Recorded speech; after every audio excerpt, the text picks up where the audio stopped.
Twitter Spaces, the Cypher's live. Ozman collects, he's hosting dives through digital realms with shows at 5. Web V, meet Marvel, the narrative thrives. Weekends we speak with Josh and Stride. Collectors going digital, we coincide. Digital sweepstakes handouts for those who abide. Bring collecting space news, we never miss guys. V chill, kick back, geek modes, from car flips to comics, the spectrum loads.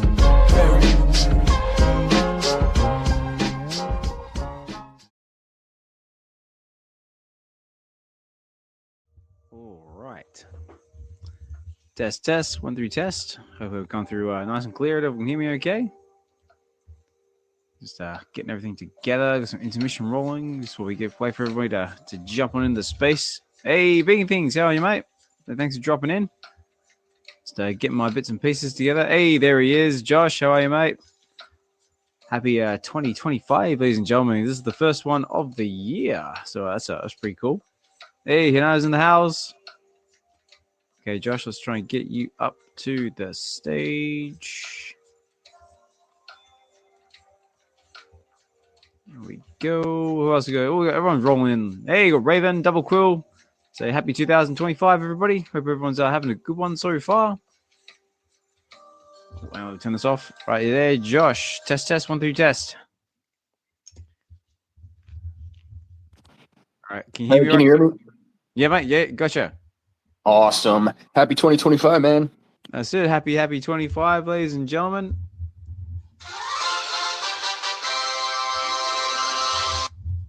That's it. Sorry, it's a bit of a late one for me. So I've had a bout of sickness, had work, had all sorts of things hit me in the last couple of weeks. But I'm here.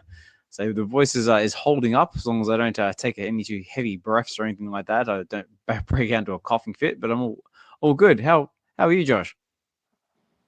So it's similar on my end, man. I think something's going around because I came down with something as well. I can't even remember the last time I was sick, but yeah, I haven't been feeling too well this past week. But just been working on some channel stuff, just trying to get ready for the new year. So nothing too special on my end, but Oh, I'm sorry to hear that you're under the weather as well. I guess, yeah, like I said, it's just that time of year, isn't it? Just it gets cold, it gets wet, especially on my end. And having kids as well don't help because kids just catch everything, little petri dishes of disease. And we just got to battle through it until it gets warm again. 100%. I just don't have the kids to deal with, so that's the extra weight you got to deal with. No, you're the lucky one. On that note, guys, I think we've got enough people in the house here. We can start the show. So let's kick it off with some intro music. And is that all right? That's it.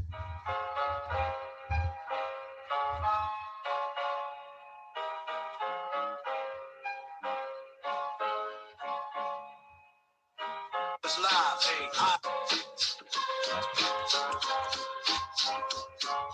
on Twitter Spaces, the Cypher's live. Ozman collects, he's hosting dives through digital realms with shows at 5. Web V, meet Marvel, the narrative thrives. Weekends we speak with Josh and Stride. Collectors going digital, we coincide. Digital sweepstakes handouts for those who abide. Bring collecting space news, we never miss guys. V chill, kick back, geek modes, from car flips to comics, the spectrum loads.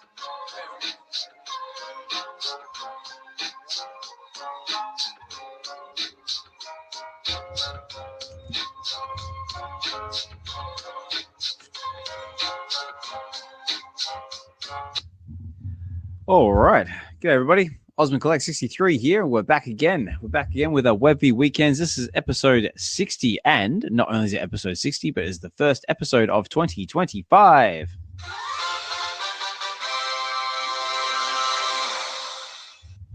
That's pretty cool, I think. So a great way to start the year off. And like I was saying to Josh before, like, you know, it's been a bit of a false start for myself. Like, you know, I've been battling with sickness, battling with work, family. It's just been a wild roller coaster the last 2 weeks. But I am here with my fellow co-host and friend and content creator, Josh. Collectors Gone Digital. Josh, how are you, sir? Chilling, man. I'm excited. I'm excited for today's show. I know it's the first one of the new year, and a lot's been happening. So, looking forward to it, man. Cool. So yeah, like I said, like, there's been a lot going on because yeah, like I said, it's been a while since we've been on the stream, whether it be the weekend show and the Wednesday show. So there's been like loads and loads and loads happening. But Josh, was there anything that in particular you wanted to kick us off with, or should we just run down the list and just roll with it? You can kick your list off. Just before you do, though, I want to give a shout out to Hinano because him and I were talking back and forth over X, and he pointed me out to the new music AI app, the Suno or Suno. I don't know. Oh yeah, I know Suno. Dude, I'm addicted to this thing right now. I can't get off of it. I paid for the version 4, so it's got like better vocal quality and like sentence structure, and I'm blown away. It's insane. So, yeah, it's like that solution. You get copyrighted on YouTube for the craziest things now, and that's a big goal for me this year is less copyrighted content because 90% of the stuff I put on my channel gets copyrighted, which hurts your reach. Oh, really? Yeah, so I want to quit doing that, and the AI music is a kind of way around that. So, yeah, shout out to you, man. It's extremely impressive, and if you guys haven't checked it out, highly recommend it. So, thought I'd just mention that, but yeah, kick your list off. Yeah, definitely. Well, funny enough, Hinano Deer on my list of shout outs as well. Also, I'll chuck that in there as well, like because a lot of the stuff that they do using Suno and the AI generated stuff is like crazy. Along with Hinano and Casual's another one that does a lot of really cool stuff with AI as well. And yeah, I'm the same. I got to try to dabble a bit more into pseudo AI because I got to try and look at different ways to look at things like music and copywriting and stuff like that when the time eventually comes, because that is one of my goals of 2025 is to basically try and grow not only this channel but also get to the comics as well. And that's another way to do that is try and implement AI a bit more. But we've got the man up to the stage himself. So Hinano, how are you, sir? Hi, good morning. Oh, it's D in disguise. You guys got robbed. We got robbed. What's up, guys? It's like, was it Cloud? That one. That one. Wait. Or this one. Yeah, that one works. That was better. That was better. How we doing, guys? Happy Sunday. Happy New Year. That's it. Happy New Year to you too. So how actually let's kick it off with that. How was your Christmas, Boxing Day, New Year, and everything else in between? Because feels like forever since I last spoke to you guys. So I feel you, man. We were just digesting last night on our stream that we haven't really been able to just kind of like unwind and relax. We don't have Boxing Day here, but Christmas was good. My daughter was also sick, so we had to kind of contend with that. But it was mellow. We just stayed at home, and yeah, we didn't really go out too much during this time. We just kind of stayed at home and kept to ourselves. Had some family dinner. New Year's, we did the same thing. Where we live, there's a bunch of local people around, so they had illegal fireworks. We didn't have to do anything. So all we did was just pitch some chairs right in front of the windows, and we were watching our neighbors blow up the street all night. So it was nice and cool and mellow. What about you guys? Nice. Yeah, Josh, what about you, mate? I was just chilling with some family. We did a little Christmas dinner. It was pretty relaxing on my end for Christmas, and then in terms of New Year's, I was at home. I didn't do anything for New Year's. I think I was actually streaming So I was streaming with I think it was Robbie and Flash, and so playing some more Rivals. But yeah. Nice. Yeah, I heard Marvel Rivals is getting a lot of traction at the moment. Like I've been told by a couple of people in the spaces like that I have to get on like Marvel Rivals. But again, it's like the same as anything, time and life. Yeah, that's it too, right? Like, yeah, I asked Evolve too, and he said the same thing. But yeah, I mean, even if you guys aren't gamers, it's something really cool to check out. I've been saying it's like the best thing Marvel's done since Endgame, so it's a really fun game. So.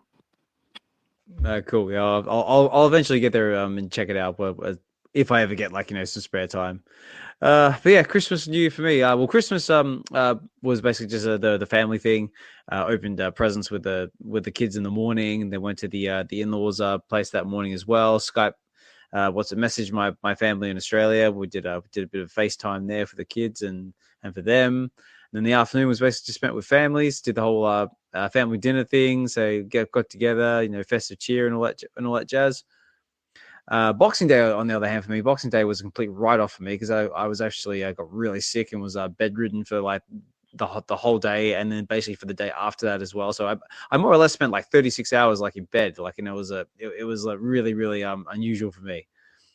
But eventually got over that, and went back to work. I actually worked the day before New Year's Day, so it was New Year's Eve. Worked that, and the New Year's Day itself, I just did some more family time. Just did a little family gathering at the in-laws' house, and basically just chilled.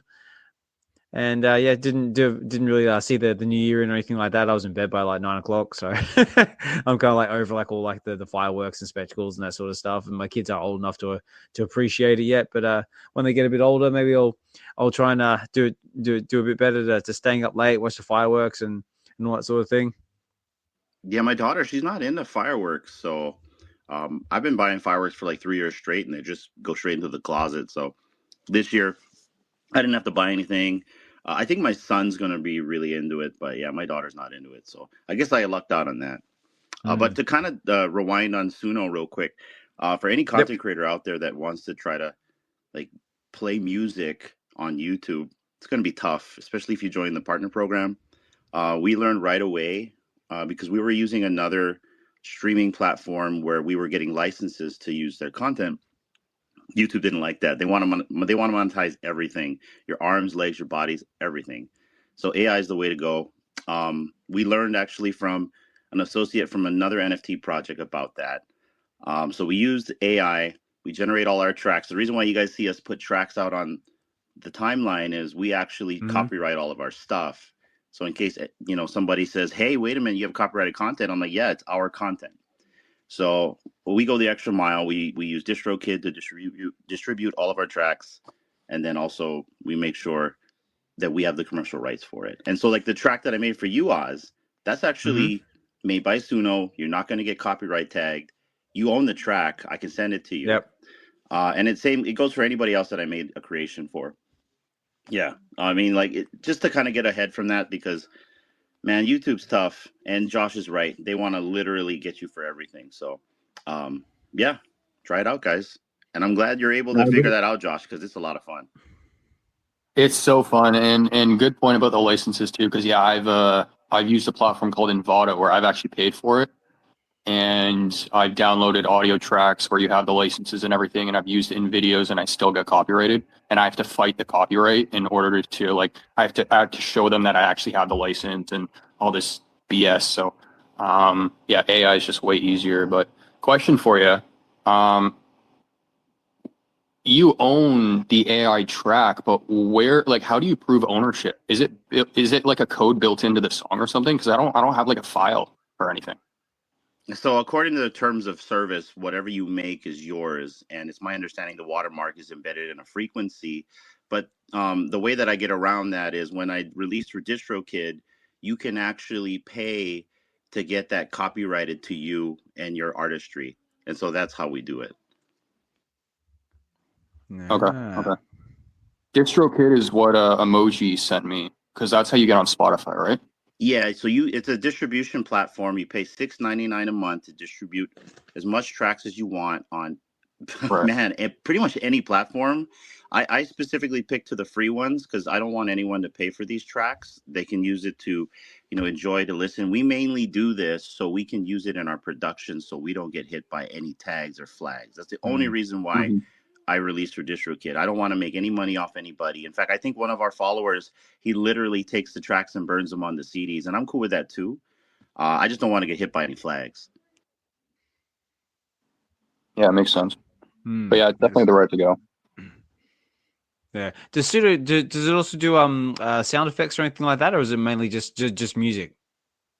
That's a good question. I've never tried to create sound effects. I'll get back to you on that. Yeah, you can do instrumental so that there's no lyrics or anything, but I don't know if you can do like short sound effects. Yeah, because that's something more like what I'm more interested into, like, because right now I'm paying like a subscription service, like, for all my sound effects and stuff for my soundboard. You And won't have to worry. It's too short. The clip's too short to get tagged. Yeah, well, it's just because like I'm just sort of looking at like different ways, like to sort of still get sound effects, but not have to like pay what I need to pay for it. But Although you know what, you know what, even if Suno doesn't do it, I'm sure there's another AI platform out there that does. Because I mean, there's AI platforms being created for everything now, so only a matter of time. You're using Upbeat though, so and I believe those clips are like only 8 seconds long. I think you're fine, dude. In fact, you don't even need to be paying for that anymore. You can cancel your subscription because you've already downloaded all those tracks. Yeah, well, I know. Well, that's the thing. I mean, like, it's not so much the copywriting part of it. It's just more like the convenience. Like, if I want to like a sound effect, I can just jump on and just download it. Like, I'm just I'm just being lazy. You're allowed 10 free downloads a month though, without a subscription. So you really don't have to pay for that. That's true. And if you notice that those sound effects, they don't come with licenses because you don't need them. No, that's right. Yeah. Oh, maybe I'll just have to. I'll revisit that because, like, I'm still got to try and keep the lights on, and that might be one way to sort of like trying to slash the bill. But again, time and life. but yeah, so that's really cool. So yeah. What was also on my list of talking points? Okay, so that was the first at the top of the list. Was a happy 2025, everybody, and also a big thank you for everyone who's taken the time to listen in. I see all the cool kids in the house. I see Casual. I see Mains, a collectors hub. Mains. So if you guys haven't checked out Mains, the collector hub, we recently just had Dr. Rolex on. Fantastic interview, fantastic show.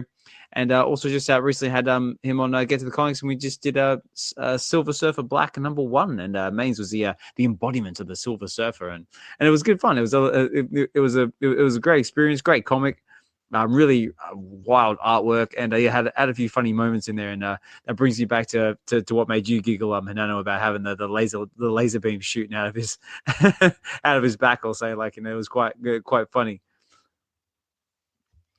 But yeah, so yeah, if you haven't checked that out, definitely do so. Also, Mains is a fantastic person to talk to in real life as well, and yeah, hopefully I'll get a chance to catch up with him next time we're in London. So yeah, hope you're doing well, mate, and having a fantastic weekend.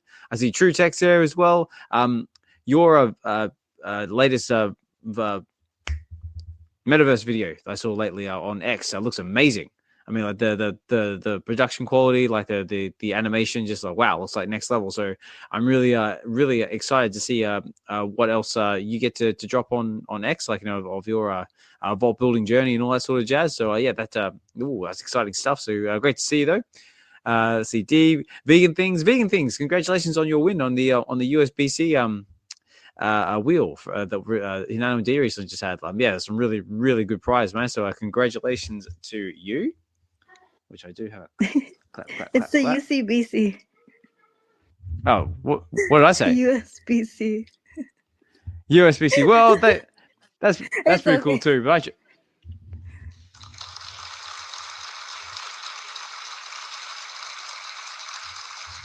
I'm sure they're cool as well, but no near as cool as your channel. But again, congratulations, vegan things. So I'm sorry, guys, I'm out of practice. I haven't done this for a while. Bear with me. Yeah. Oh, I see Ravens in the house as well. Ravens in the house as well. Or I should say, She-Hulk.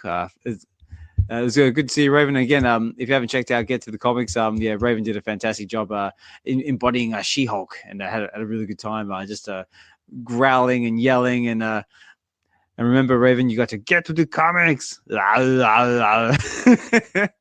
NFT Gents in the house as well. Video Shane, good to see you, Shane. So Dai's always in the house as well. Always a pleasure having you in the space. Double Quill, good to see you. So I hope.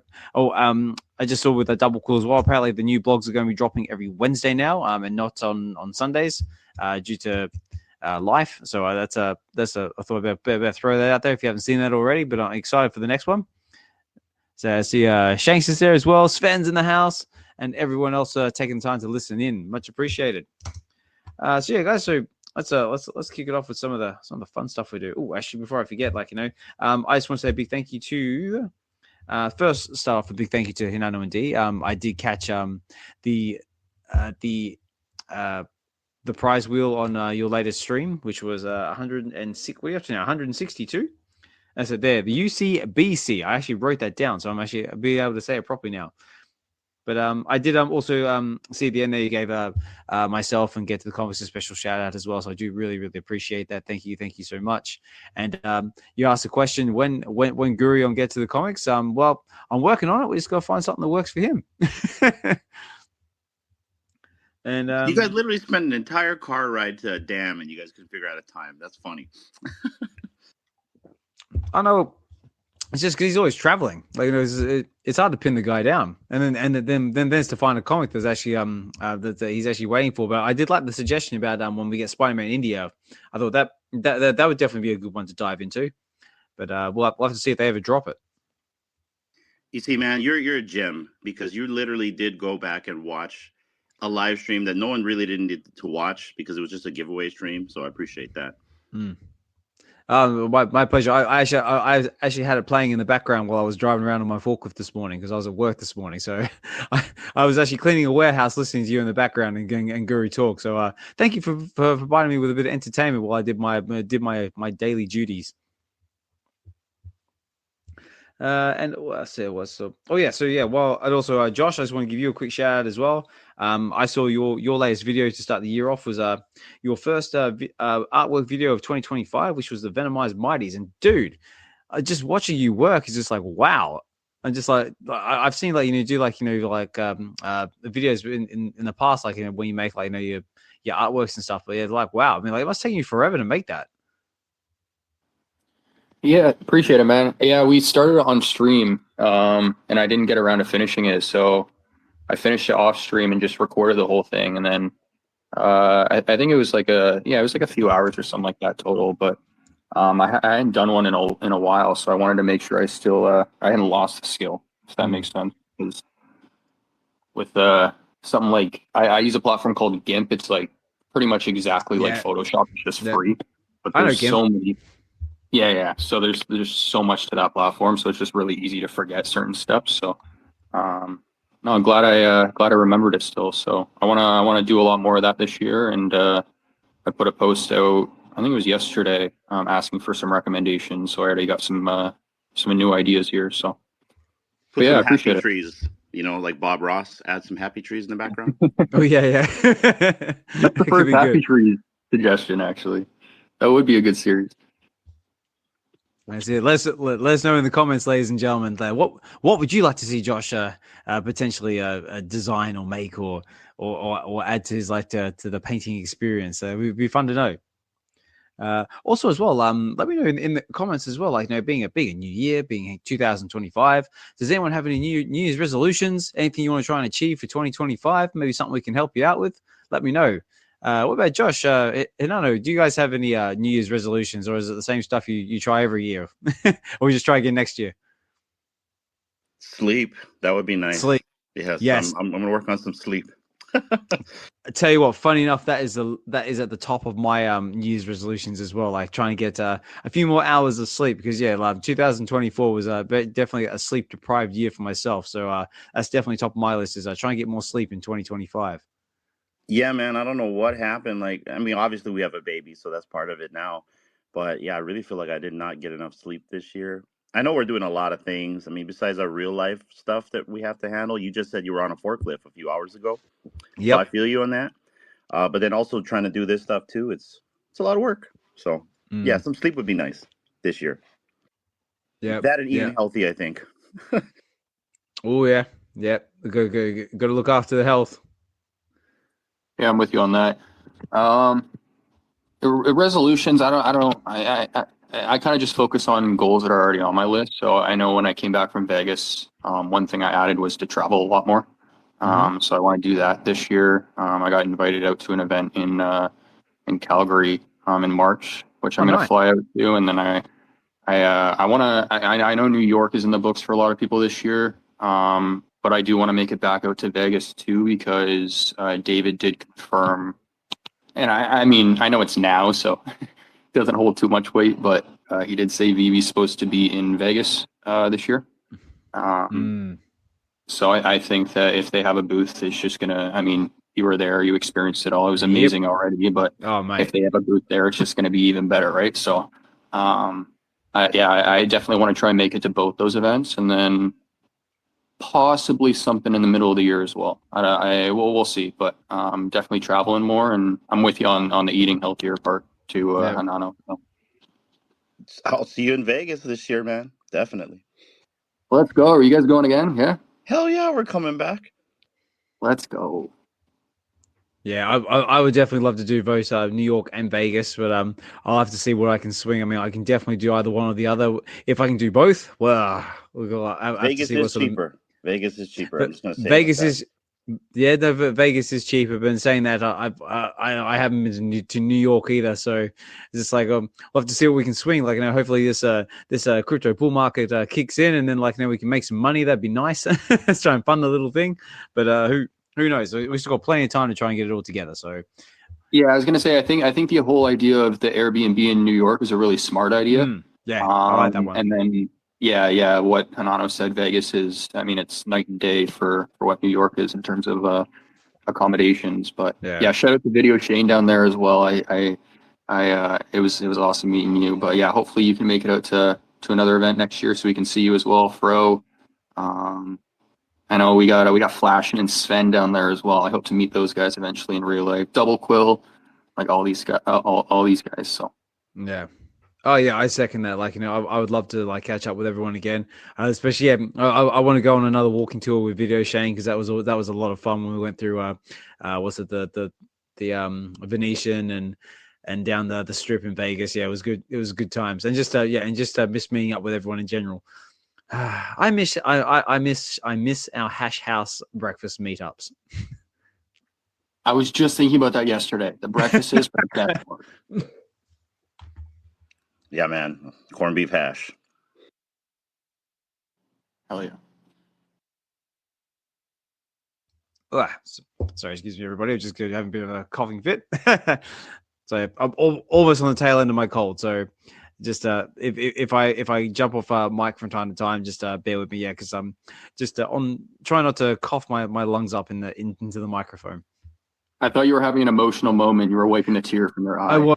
I was. Take me back to Vegas.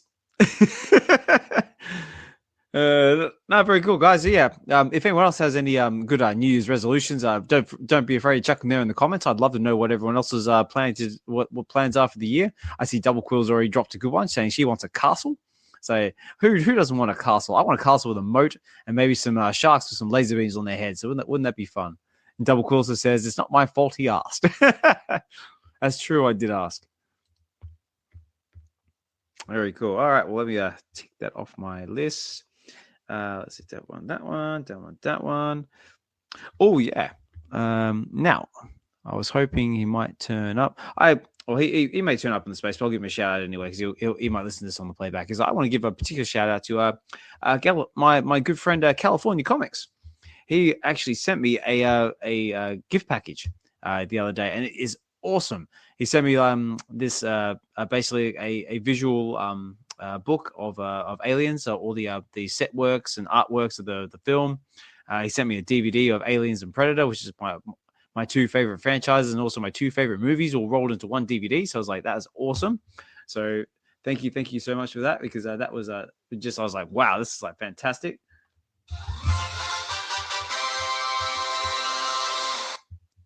And of course, that one. And also a comic book and some other cool stuff as well. And also just, California Comics has just been killing it lately in the X spaces. I'm seeing just picking up mint numbers left, right, and center. He's been picking up things like, what's he been picking up lately? He recently completed his Gambit collection of 11111. So he's got some Gambit Marvel Mighties. He's also got the comic book Uncanny X-Men number 266, which is the first appearance of Gambit. He just picked up the 1923 Timon and Pumbaa Golden Moment. Yep, that's right. That was actually next in my list. So he scored that one, and just picking up all sorts of other cool stuff as well, and also helping a lot of other collectors in the space as well find pieces for their collections as well. So yeah, like I said, I've also had the pleasure of meeting him in real life as well. He's a fantastic guy, lovely to speak with, and yeah, I can't thank you enough. So thank you so much. Here, while you're giving a shout out, can I give one? Absolutely, I love shout outs. Who are we shouting All out? right, I want to give a shout out to Flashin, because Flashin is someone who's just started to hop on streams on my channel. But Flashin is also someone who I mean, I don't want to sound like a cult here, but he got a couple of his friends into VeVe, and a cool story he just shared the other day with me is that one of his buddies who got into VeVe, the first drop he ever went for, he got mint number 9. It was the Sesame Street drop. He got one of the I think it was special editions, but mint number 9 for his first ever collectible on the platform. I was like, damn. And on top of that, Void, somebody else in this space at the bottom, is a buddy of Flash, and who he just brought into VeVe. So shout out to you, man, as well. I see you. But he's been in some streams as well. So yeah, I just wanted to give them a shout out real quick. Oh, yeah, that's awesome. Yeah, thank you, Flash and Boy, for taking the time to jump in the space and listen to us talk. Much appreciated, guys. And also as well, if you want to come up and speak in the space at any point during the show, guys, you're more than welcome to. That goes for everybody as well. So as long as you're kind, respectful, and not a dick, as D likes to say, we're happy to have anyone in the space. As long as you like to geek out, nerd out, and all that sort of fun stuff, we're welcome to have you. And look, shout out to Mr. Casual. I just seen this little notice here saying, I've just supported Osmond Collects on Buy Me a Coffee. Oh, dude, thank you so much. So Casual's been kind enough to buy me a coffee. So thank you very much, Casual. I really appreciate it, mate. That caffeine is going to go to good use. Though funny enough, me and Hinano were just talking about getting more sleep, so that's probably not going to help in that sense. But I appreciate the donation, guys, and those that offer is always the links are there in the descriptions as well. So if you do feel inclined to use them, I've got a link to buy me a coffee. Pretty sure D's got one as well. Double Quill's got one, and any other content creators out there who have got buy me a coffee links. If you're able to and you like to, please do your part to support your preferred content creator, because we all do our part to try and keep all the content rolling to you in our respective fields. Yeah, it's caffeine for the channel, so all the coffee helps. That's it, absolutely. Well, here we go. Raven says, my New Year's resolution is to say yes more. So glad I said yes to get me the comics. Had a blast. Awesome. Yeah, well, again, Raven, thank you so much for coming on. Yeah, it was a great read. And yeah, we had a lot of fun playing Bruce Banner and She-Hulk. And check it out, guys, if you want to check that out on the Get to the Comics YouTube channel. Can I do a shout out since we're doing shout outs? Absolutely. Go for it. I'll make it quick. Yeah, we're already talking about her, so I want to give a shout out to Raven as well, and also Video Shane down there. They've been awesome moderators for our own personal Discord, as well as helping us on our live streams, and kind of help us spread positivity. So I really want to give a shout out to them. Also, The Biggest Bro, Atem, and also Evolve, who are also our moderators. So big shout out to you guys. You guys have been awesome, and we really appreciate all the support you guys give us. No, that's awesome. That's what I love to see. Like, everyone helping each other out, giving the shout outs, supporting each other in the spaces. That's what it's all about, guys. And I think that's awesome. So congratulations, everybody.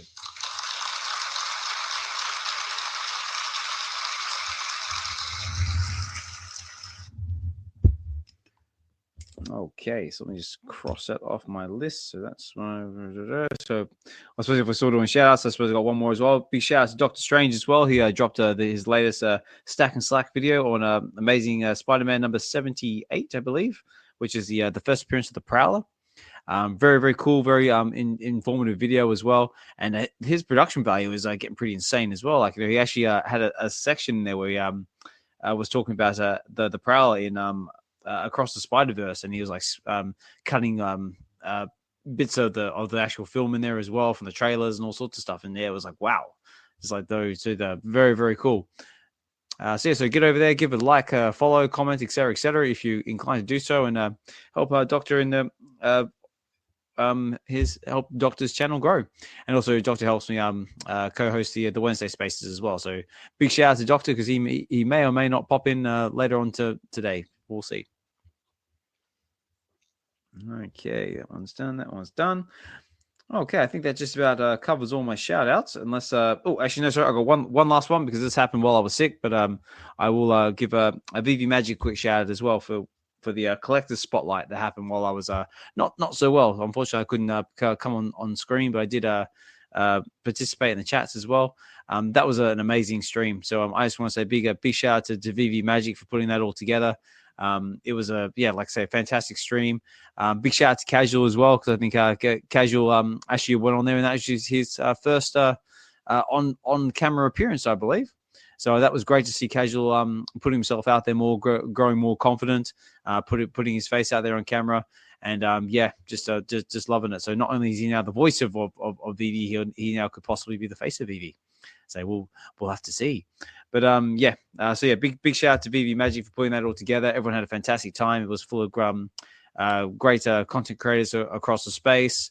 So a big thank you to VeVe Magik for putting that on. That one.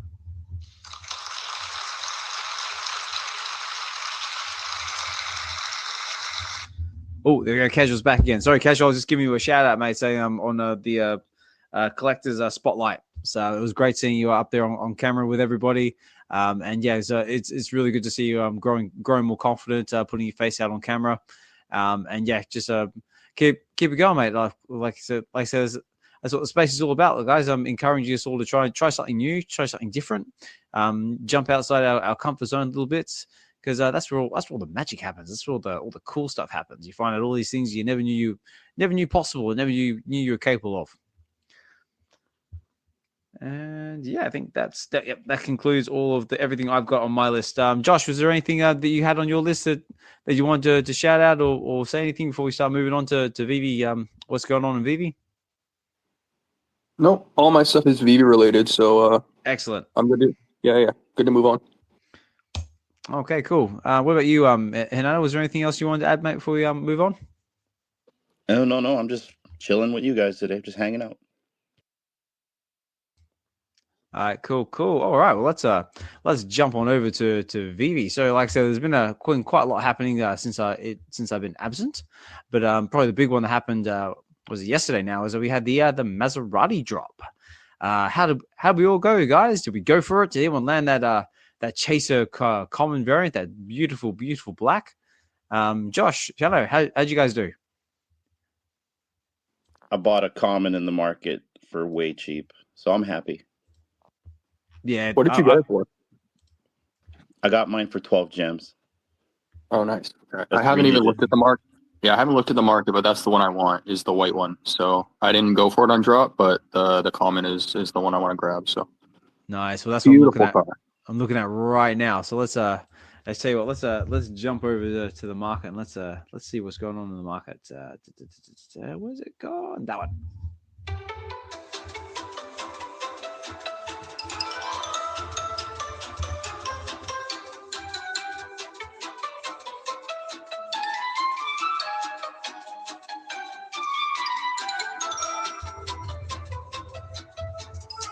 Do. Oh, I missed that song. All right, let's check out and see what the Maserati is the commons doing. So we've got the white Maserati MC12 is currently going for 11 gems and 99 frags on the floor. So yes, this is way cheap from its 40 gem price point. I believe was a drop price. Yeah, that is correct. So I paid $13.60 for mine. I just want to clarify. Nice. So not too far off. So very cool. So very affordable. So that's the white one. We've got our rare, which is the orange, I believe. What's that going for? Let's have a look. That is currently going for 17 gems and 99 frags on the floor. So again, well below box price. So if you're looking to pick yourself up some cheap Maseratis, now might be the time to be considering it. What else do we have? We have the ultra rare, which is our darker blue one, which is currently going for 55 gems. So That one's doing above box, so you're not doing too bad if you land yourself one of them. And now the black, the common chaser. What's that currently going for? Let's find out.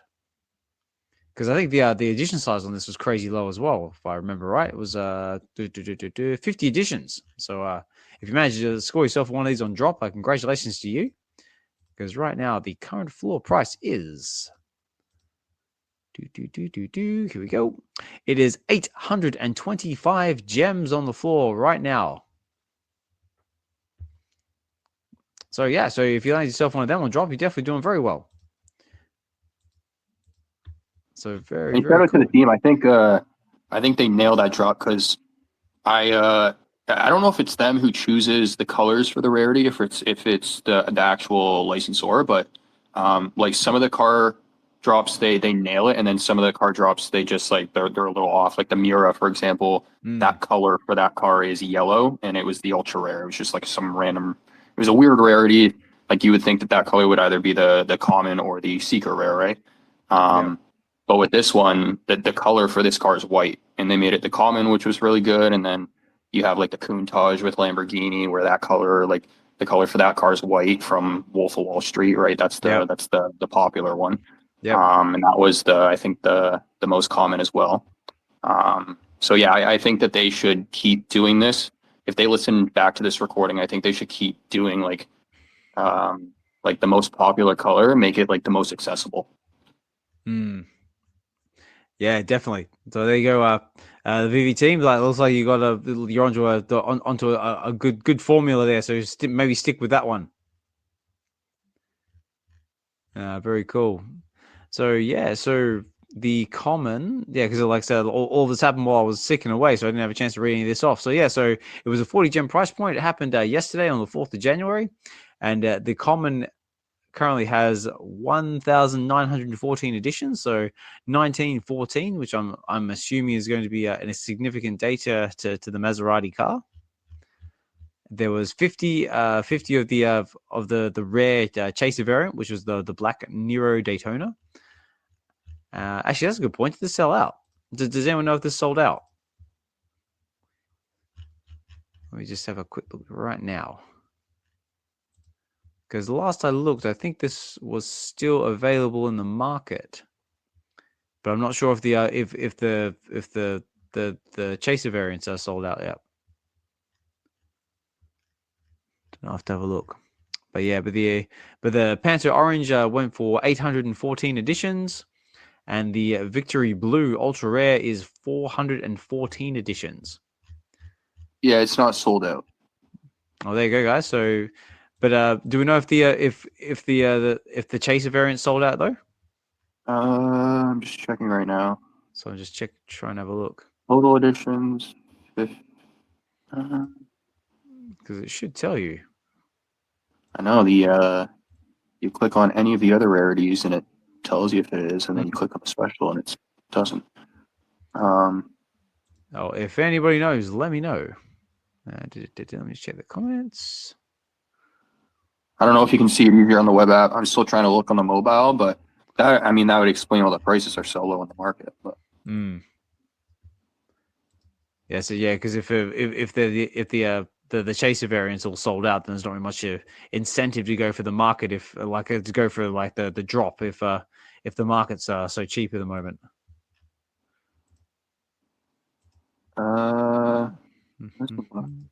First.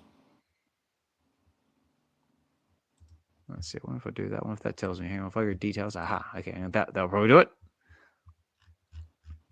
It's not letting me see it on the. It says there's 520. It says there's 521 left of the common, 211 of the rare, and 95 of the ultra rare. Yeah, that's what I'm getting. That's what I'm getting as well, and I'm getting. And it's not saying anything for the Nero Daytona. So I'm going to assume, and this is assumption, ladies and gentlemen, that the Nero Daytona must be sold out. Mm-hmm. So there we go. So that explains why they're so low in the market then, because if that Nero Daytona is all sold out, then there's not really much incentive to go for the drop at the moment, is there? If you can pick them up for like 11 gems on the floor. Unless you want, and Yeah, I unless you agree want, with that. yeah, unless you want to try your luck at like try and get the Panther Orange or the Victory Blue. But even if that being the case, then like the only way you're going to be up in the money is if you land that Victory Blue, and your odds aren't overly great. And that's why I think they need to nail it with the colors, is because I mean you have different types of audiences here. Like you have the audience that's going to go for the rarity because it's just rare, right? Like there's not a lot in the market or available. But then Yep. you also have people who are going to go for it because they're car people. And Yep. so if you have like the common, like what I was just saying, as the most popular color, most accessible, that's awesome. But you also need to make sure that the Seeker Rare is a popular color as well, because I'm looking at the Maserati drop. I'm a Yep. car guy. I've seen, like, Yep. I love this car, seen this car in real life. The orange, though, very odd. Okay. The blue is a color I think offered by Maserati. The white one is like, I think I've actually only ever seen that car in white. Black doesn't look bad, but the orange is just a very odd color. So I look at that and I'm like, I'm not even interested in it, despite it being rarer than, the white one and stuff. So. Yeah, right. Well, if anyone else is out there is car enthusiasts and have any thoughts or opinion, feel free to either come up and let us know, or chuck some comments here in the description, in the comment boxes as well. I always try and do my best to read the comments out when and where I can. But yeah.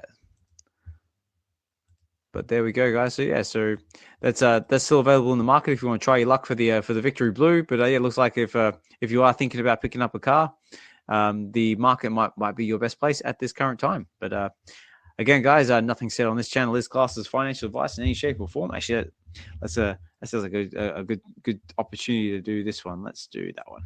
We interrupt this program to bring you an important announcement. Bear in mind, ladies and gentlemen, that nothing ever said on this channel is classed as financial advice in any shape or form.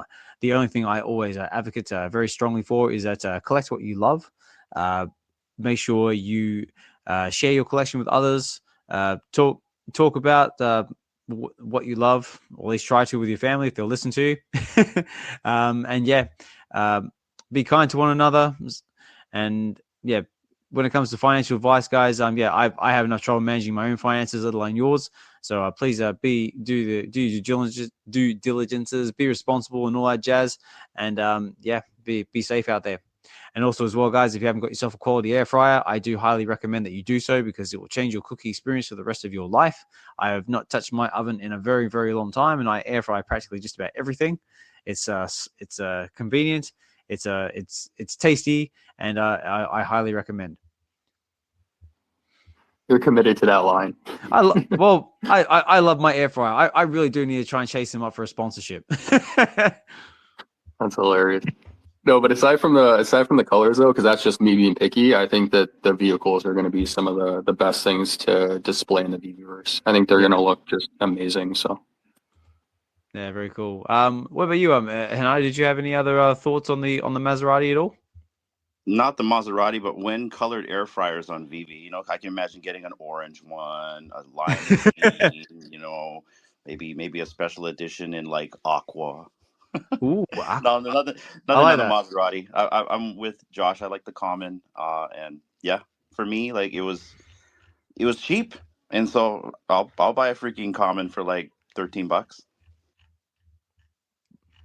Yeah, definitely, because it's like, why not? There we go. I was actually hoping the Guru might drop in at some point, because I just did get a little giggle out of one of the posts he put on X saying, join us tomorrow for some on-air air frying. Where he's always talking about our little segment when Guru drops on. We usually have like cooking with Guru or something, have comics and cooking or something like that. I think he's meeting with his contractors today. I think when he was telling us on stream, he's fixing his kitchen, right? So I think he's meeting with them today. He might pop in. That's it. Okay, so yeah, so we had the Maserati drop. So that's the most recent drop we've had. Oh, here we go. Mahalo says the SE has not sold out yet. The data doesn't show remaining inventory. Oh, really? So the special edition is still up for grabs. Ooh, intriguing. Who's itchy to pull the lever? I know.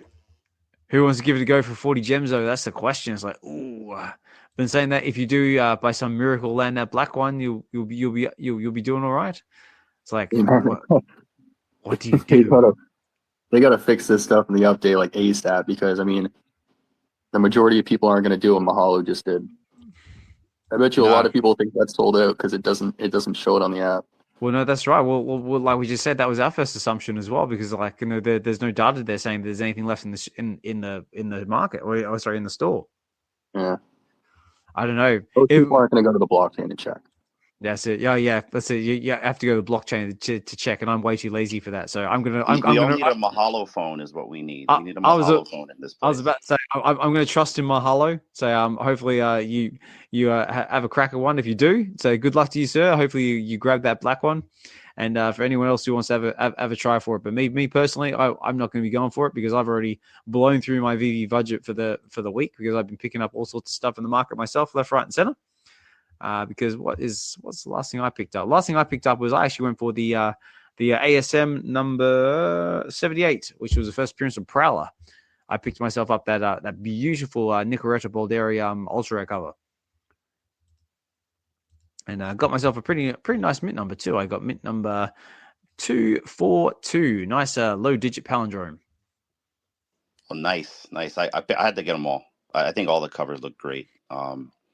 I went for 2 on the drop. I got 2 uncommons. Yay! Nice. And then I ended up getting the ultra rare and the common in the market to complete. No secret rare. I'll stop at the ultra. I'm good. Yeah. No, nice one. What about you, Josh? Did you pick up anything in the market lately, comic book wise, or any collectibles or anything like that? Not comics, but just some small collectibles. I'm getting ready to pick up partners, so I'm gonna grab partner statue probably next week. Oh, really? But yeah, I've been. The tough thing with me is, like, I'm already stacking the Steamboat Willie, and I look at that, I'm like, that's like the price of one partner is like 10 or 15 Steamboat Willies. Yeah. I don't know. It makes it hard to pull the trigger. So, but yeah, I think I'm gonna probably grab that, and then we'll see after that. I'm looking at the Superman again because I have my eyes on a lot of the older pieces still. I do want to, if I do pick up the partners next week, I want to also try and complete that collection, because I think now is a fantastic time to do that. Like all the golden moments I'm talking about. Mm-hmm. Some of those golden moments are like really cheap. Yeah, it's disrespectful. It's surprising, but and then I have my eyes on some of the older black and white pieces as well, like the Joker and Harley Quinn. I have yet to add a Penguin to my collection, which I might, because I mean, Arcade was really selling that series, dude. I mean, apparently that series is fantastic, but I don't have him in my collection, which I think I want to add as well. So I haven't been buying a lot too much lately, but I'm planning on adding a bunch soon. So cool. Yeah, I mean, I've unfortunately burnt through all of my blue eagle money that I sold a while back. I was actually lucky enough, and I got myself the blue eagle Epico figurine on the drop, and I sold it, and I've been basically like using all those gems to buy like a whole heap of stuff I've had my eye on for like ages, and I've sadly, unfortunately, just about burnt through the last of it now. So now I'm back to being broke, but it was fun while it lasted. But I've been picking up all sorts of I've been picking up more like one gem comics more than anything. And a few low digit palindromes. Recently I picked up what have I picked up? So the ASM number 78 was the latest one I picked up, but I've also picked up Spider-Man 2099 number 35, which is the first appearance of Venom 2099. I got that for a gem. I got a copy of the Green Hornet as well, so because I wanted to read the comic. I picked up a low 3-digit edition of the Addiction number 1. So shout out to the Addiction and the crew over there, doing my part to support them. And what else did I pick up? Also got the Lilo and Stitch number 8 on Dynamite. There, I got a nice 3-digit mint of that one. I actually got a mint 432. So a nice little descending mint, which is again was the common was another Nicoretta Balderi cover. So that's the one that I really wanted to have of my collection. Here's a question for you. Yeah. What? Because I have yet to look at these Dynamite comics. What? Oh, yeah. What are they like? They're good. I've only read a handful of them so far. What Dynamite comics have I read? I'll tell you what though, I read The Boys the other day. I got myself a copy of that. Nice 3-digit palindrome 686. And has anyone else read The Boys comic? Because it's a pretty brutal comic. Not yet, but I figured you'd say you read Terminator first. You know what I mean? I did. Well, I did also pick up Terminator as well. Like, no, I picked up a 3-digit palindrome of that one as well. I got the ultra rare cover. But that was also again it wasn't as like sort of action packed as I thought it could be. It was a bit of a different story, a bit of a slow burn. But I enjoyed it. I'm not sure if I'll pick the series up just yet, but yeah, I really did enjoy it. Have you had a chance to read any of the Terminator comics or The Boys at all, Hinano? Man, I haven't had any chance to sleep, so No, but I have been buying comics. I know it's comic guy in here; he's going to give me scoldings, but yeah, I bought a bunch of The Boys. I pulled a lever 2 times, so not a bunch. 2 times. I'm sorry, I bought a bunch of Terminators. I'm looking at my thing now, so I got 1, 2, 3, 4, 5 Terminators. I pulled the lever. I got 2 commons, 2 uncommons, and 1 rare. I went for FA Kid Pool. I got a common. And then what else did I get here? And then, yeah, I picked up all those Prowler comics that I talked about earlier. And then also in the market, I was able to land the special edition Bert on last week's drop. Nice. So I got that. And then I ended up buying a Bert and Ernie in the market because it was just cheap. So I got them on the tandem bike, and then I got an Ernie uncommon. And then I've been buying Christmas trees just because they're cheap, and I wouldn't mind using them in the VeVerse. Yep, still building up forest. Yeah, I'm gonna have a big Christmas tree farm by next year. Yeah, I'll tell you what I'm waiting for. Like, I'm waiting for them to drop like Ewoks on the app, so you'll have like your whole like indoor forest. Oh yeah, that'd be cool. Yeah, very cool. What else have I picked up? So yeah, that's just about all the comic books I've picked up lately. Oh, I did pick up also Amazing Spider-Man number 31, which is the first appearance of Gwen Stacy and Harry Osborn. Again, another a Nicoretta Balderi cover I've been meaning to have my eye on for ages. That I finally got within a striking price. That again, it was another low 3-digit palindrome. Actually, looking back on it now, I picked up a lot of Balderi covers lately. But again, amazing artist. Love the artwork, and it's just been a long time since I've actually picked up any of her work because, like, I've never had the any gems to do so. So that was very cool. But yeah, just going back to the Boys. Yeah, if anyone hasn't read that comic yet, definitely read it because, like, when I don't know about you guys, but whenever I could read, when I was ever reading all the panels with Billy Butcher, all I could hear is Carl Urban's voice in my head, like, with the voicing the character. It was great, but yeah, I definitely recommend it. Check it out if you haven't done so already. Let me go back over here. Always looking in the comments here. Mahalo says issue 2 of the Terminator is also out. Oh, is it? I read that. There must be another like sneaky one they dropped without telling anybody. Yeah. Has anyone else noticed that as well? Like, sometimes like they just drop stuff on the app and just like magically appears. Like I noticed that with some of the Dynamite comics, like Barbarella number 1. I think there was Gargoyles, Disney's Scar. I think was another one as well that just kind of like popped up magically. Yeah, I did notice that, and either I'm not looking in the right place for this information because we try to cover this on Tuesday nights, but yeah, Mahalo has been really great at like letting us know. Like I think last week they dropped on the Wednesday in the morning, which I think was Christmas Day or something like that. But so it was interesting. I don't know what the drops are for the times for Dynamite, but they've been sporadic. Yeah, because it seems like they've got like the normal ones that drop like the normal time slot on Wednesdays, and yeah, then either Dynamite happens a little bit later on or like the following day or something like that. Yeah, mainly the Marvel drops I know drop at the same time, which is midnight, right? That's right. On the West Coast. But yeah, very cool. So I'm just seeing what else have I picked up lately. Collectible wise, I haven't really picked up a hell of a lot. Just trying to think anything that stands out. I was lucky enough to win some of the VeVe giveaways and sweepstakes lately, so that was a nice little surprise. And out of that, what I win? Well, that's all. Out of that, I managed to get a Jabba the Hutt, so that was a nice little addition, and also got an ultra rare Green Goblin from the Marvel Mighty set. Nice. Very nice. So yeah, Congrats. so again, I thank you VeVe for that. It's very, very cool. An ultra rare Green Goblin. That's a very cool collectible to win. Even the Jabba, that whole series is very. I feel like it's kind of under the radar. Where we got Jabba, we have. I always forget the big creature's name. Yeah, there's Jabba, there's a Rancor, and I believe Rancor. Yeah, I want to say that Admiral Akbar is part of that as well. Yeah. What was that? Yeah, it's those three. So yeah, all three of those collectibles look really good. Yeah, so at first I was like debating, like, do I sell it? Do I hold on to it? I was like, no, I'll keep it because, like, they're cool.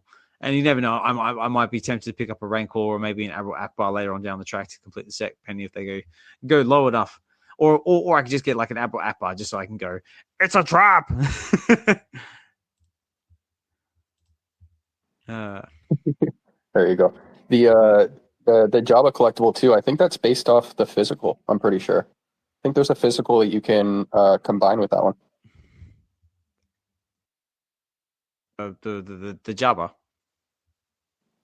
Yeah, it's not like a phygital collectible, but it's like the digital they released is based off the physical. Oh, I see. Okay, yeah. Oh, okay, I didn't know that. I'll have to have a look. So it's very, very cool. So yeah, plus they're like, the Green Goblins. Well, I think I've got a couple of Mighties out of that series already. Like I think I've got the Spider-Gwen, I've got a Spider-Man as well. Now I've got that one. So it's like, now I've got the options like, do I want to complete the set? So which means I've got to get.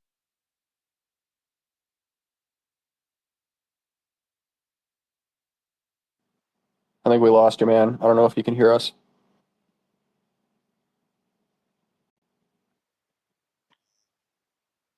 Oz, can you hear me?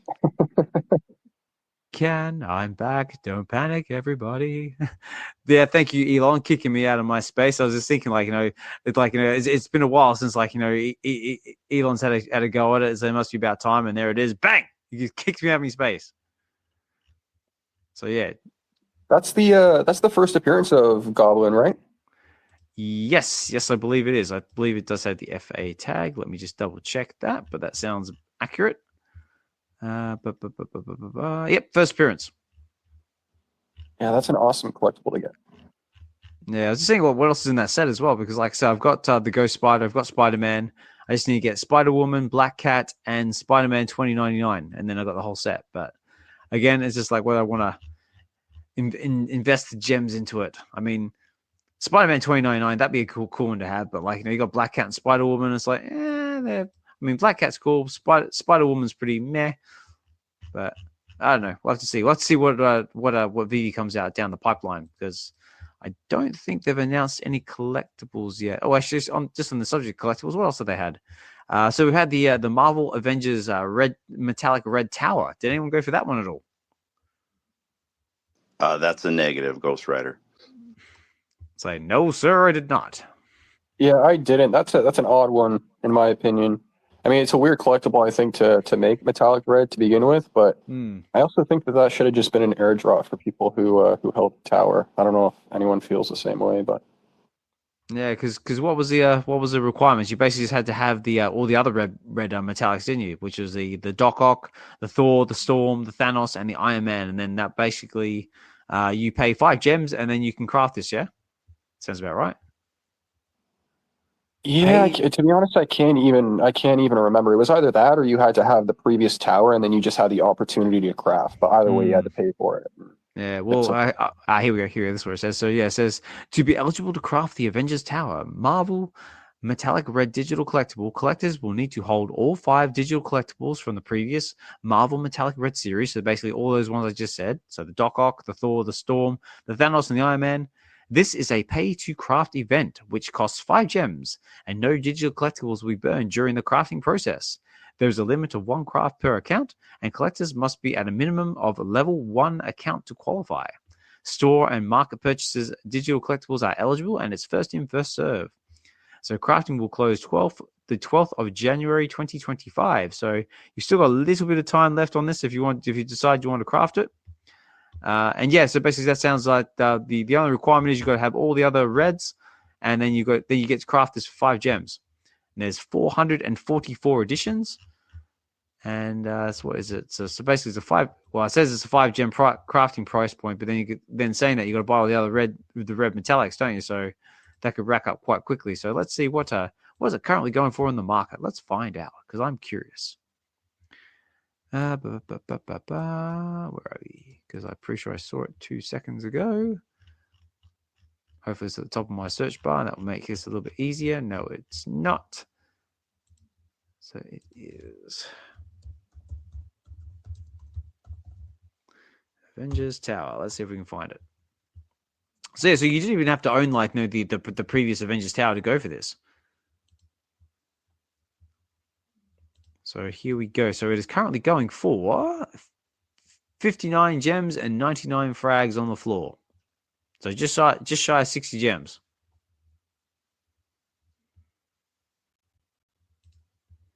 Oh, here we go. We got our Sven coming up to the stage.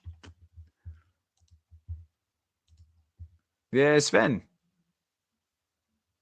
Oh, I think he's stuck in the elevator. So you there, Sven? Hey, Happy New Year, Sven. How are you? I'm doing great, Happy to have you all here back in the spaces again. That's it. I'm glad to be back, mate. Glad to be back. So yeah, how I want to help you a hand with the tower. So you needed every statue, every red chromed statue, and then you could mint it for 5 gems, and then you would get the Avengers Tower for 5 gems. So it was dirt cheap, and I did hear my collectibles say the red chromed are maybe not over yet. The story with the red chrome. So maybe you should consider to keep that item.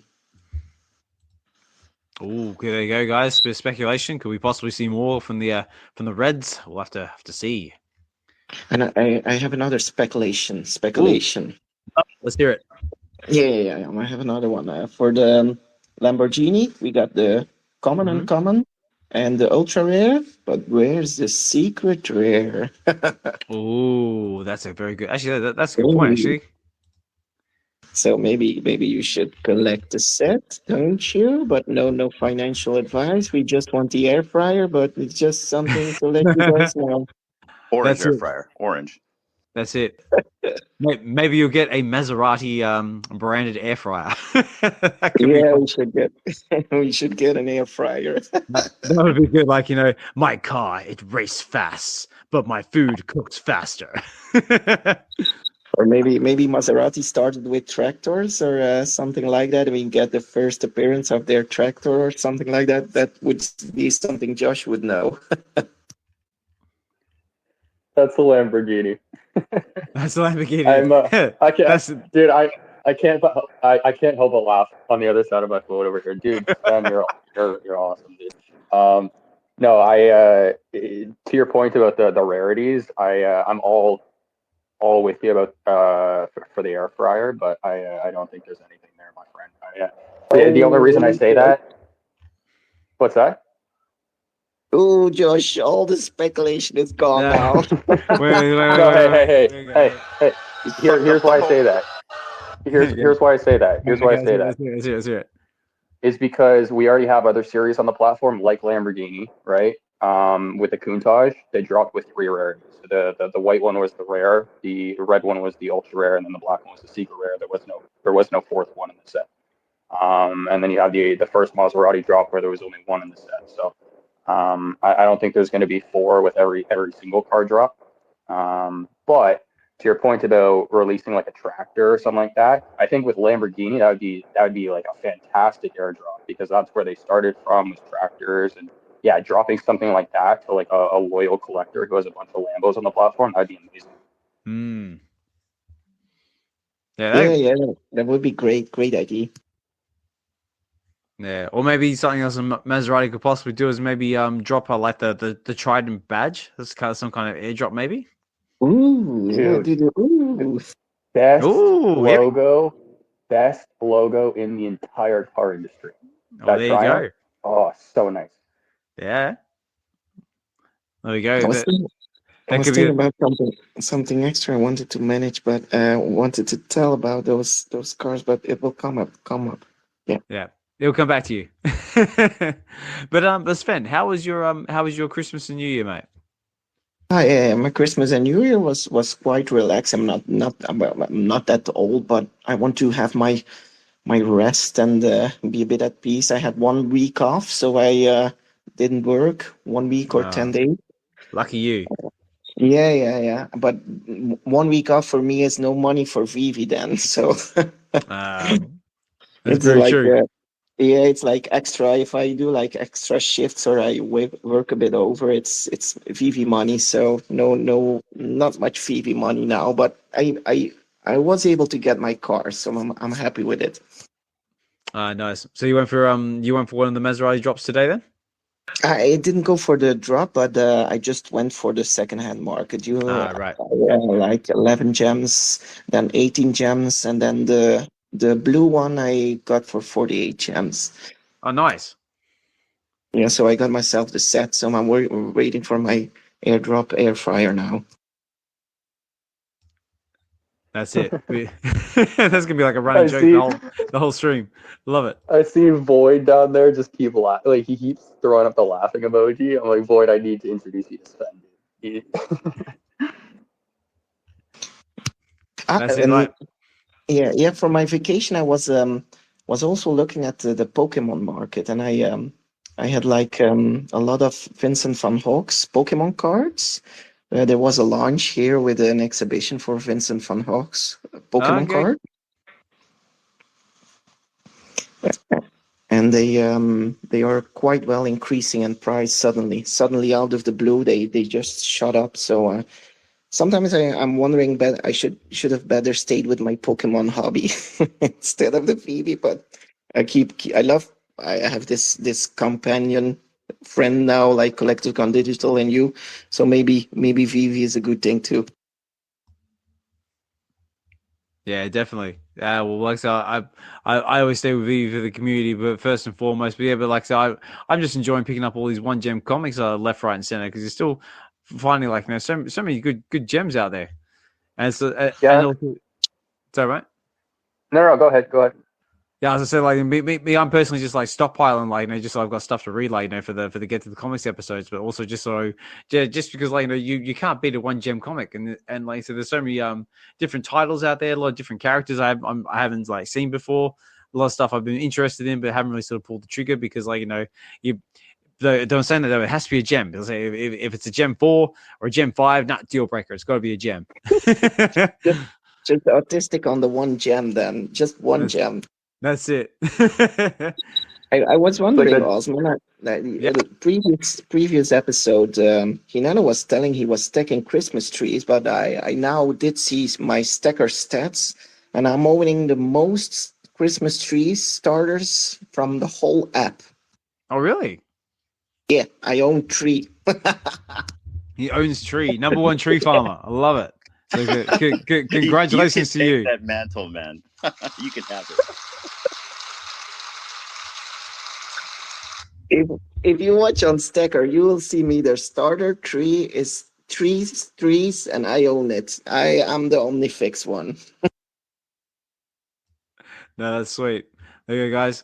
Also out there as well, guys, out there in the comments, out there in the crowd, sorry. Let me know, guys, what have you guys been picking up lately? Has everyone been stacking trees? Have you picked up any awesome 1 gem comics for your own collections? Have you picked up anything else that's of any thing that could be new and unusual or cool? Let me know in the comments, or like I said, always say, guys, if you want to come up to the stage and talk at any point during the show, you're more than welcome to. And again, guys, big thank you just for everyone taking the time out of your busy day to come and chill in the space with us. I see all the cool kids in the house, all some of the returning faces. So a few I haven't seen for a while. I see like a rising star, Larry, mate. Hope you're keeping well, mate. Like because Larry, what are we doing? Well, we're always, mate. We're chilling and vibing. So it's and also if you haven't had a chance to get on Larry's show, definitely do so because it is that experience is just that, just chill and just vibe and just basically just have a fantastic time. I've been lucky enough to be on the show twice, and I would highly recommend it to anybody if you get a chance to do so. But yeah, mate, I hope you've been keeping well, and hopefully the little ones been keeping well as well, and the families are doing well. Also, another one I haven't seen in the space for a while is Richard, Exhibition. Hope you're doing well, mate. You've been sort of like, hiding there in the background lately, but hope you've been keeping well. So getting down all the latest comic books, and be good if you are able to come up to the space and say hi. It's been a while. It'd be great to catch up with you. And of course, you also got all the other cool kids in the house as well. I see Chevrolet Blanc, so good to see you, man. So Chris Severs in the house as well. King Nino's in there as well. Ooh. King Nino recently just had his Whatnot show as well. So if you haven't have a chance to check that out, I heard it was a raging success. And again, another fantastic voice in the space, really cool guy. And give him all the support where you can. And of course, still got Mahalo in the background. Cole Chillins with us as well. I'm really looking forward to seeing your Vault video drop when it eventually does about what's happening in the VeVeverse. Because again, it's another very talented individual in the space as well. And of course, we've got the Omi homie Jamie, or it could be Max. I'm not sure with this one sometimes, but it's good to see you guys. Always again had the pleasure to meet you two in real life. Lovely couple, and again really a positive influence and voice in the space. And, of course, a big shout-out to you helping Magik co-host the Collectors space as well the other day, which, unfortunately, I didn't get a chance to jump up and show my face, but I was out in there in the chats supporting, only because I wasn't feeling well at the time. And, of course, Swampy Number 5 is with us as well. Always a pleasure to see you in the space, mate, and jumping in where you can. Always a big supporter of the show and Web V in general. And as we always say, Web V stands for value, and that's just what we're trying to bring to the space. And I think we're doing a pretty good job of that so far. And everyone else who's taking the time out of your busy day to come and chill in the space with us, pleasure to have you here. But up to the stage, we have it feels like it's been forever since he's been up here. It's Richard, Exhibition. How are you, sir? Hey. How you doing, Alex? I'm good, mate. How are you? It feels like forever since we last spoke to you. Yeah, man, it must have been months, like 3-4 months. Terrible. I know. Terrible, mate. You should be ashamed of yourself. Shame. Yeah. No, I'm really good now. I'm really good. I was awfully busy at work, and then things started to calm down a bit, and then I got the flu, like 3-4 weeks ago. Yeah. But I had like really the flu. It really knocked me out. It was on a Sunday afternoon, and then I felt a bit like chills, and I was a little bit loopy. I was a bit dizzy.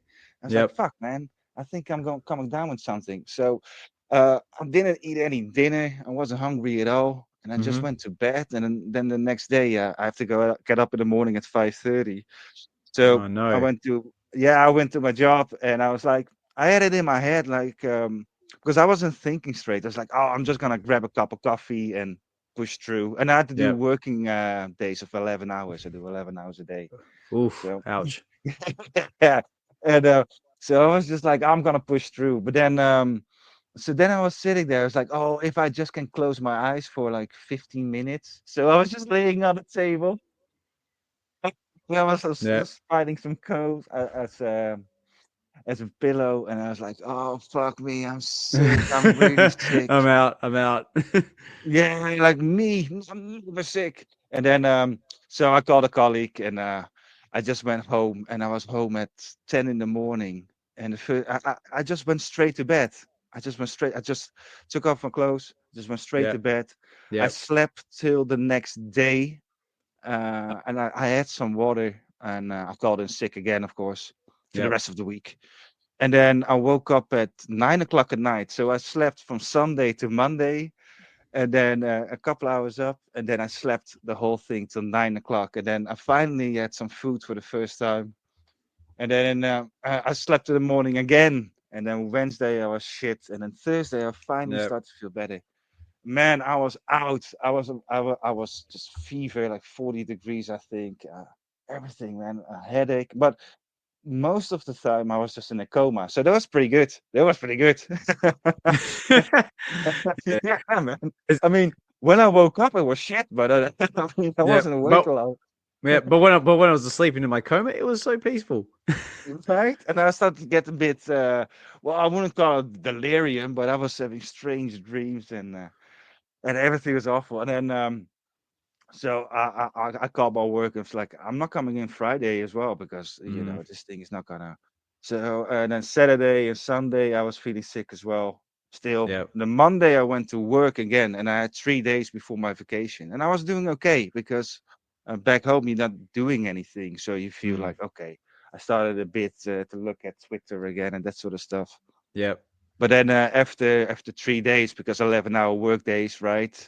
So then after Wednesday, there was the last day, and I was just like feeling like shit again. So then Thursday and Friday, I was just out again, and pretty much up till Christmas. And on the day of Christmas Eve, I went back to Rotterdam. That's where my family is.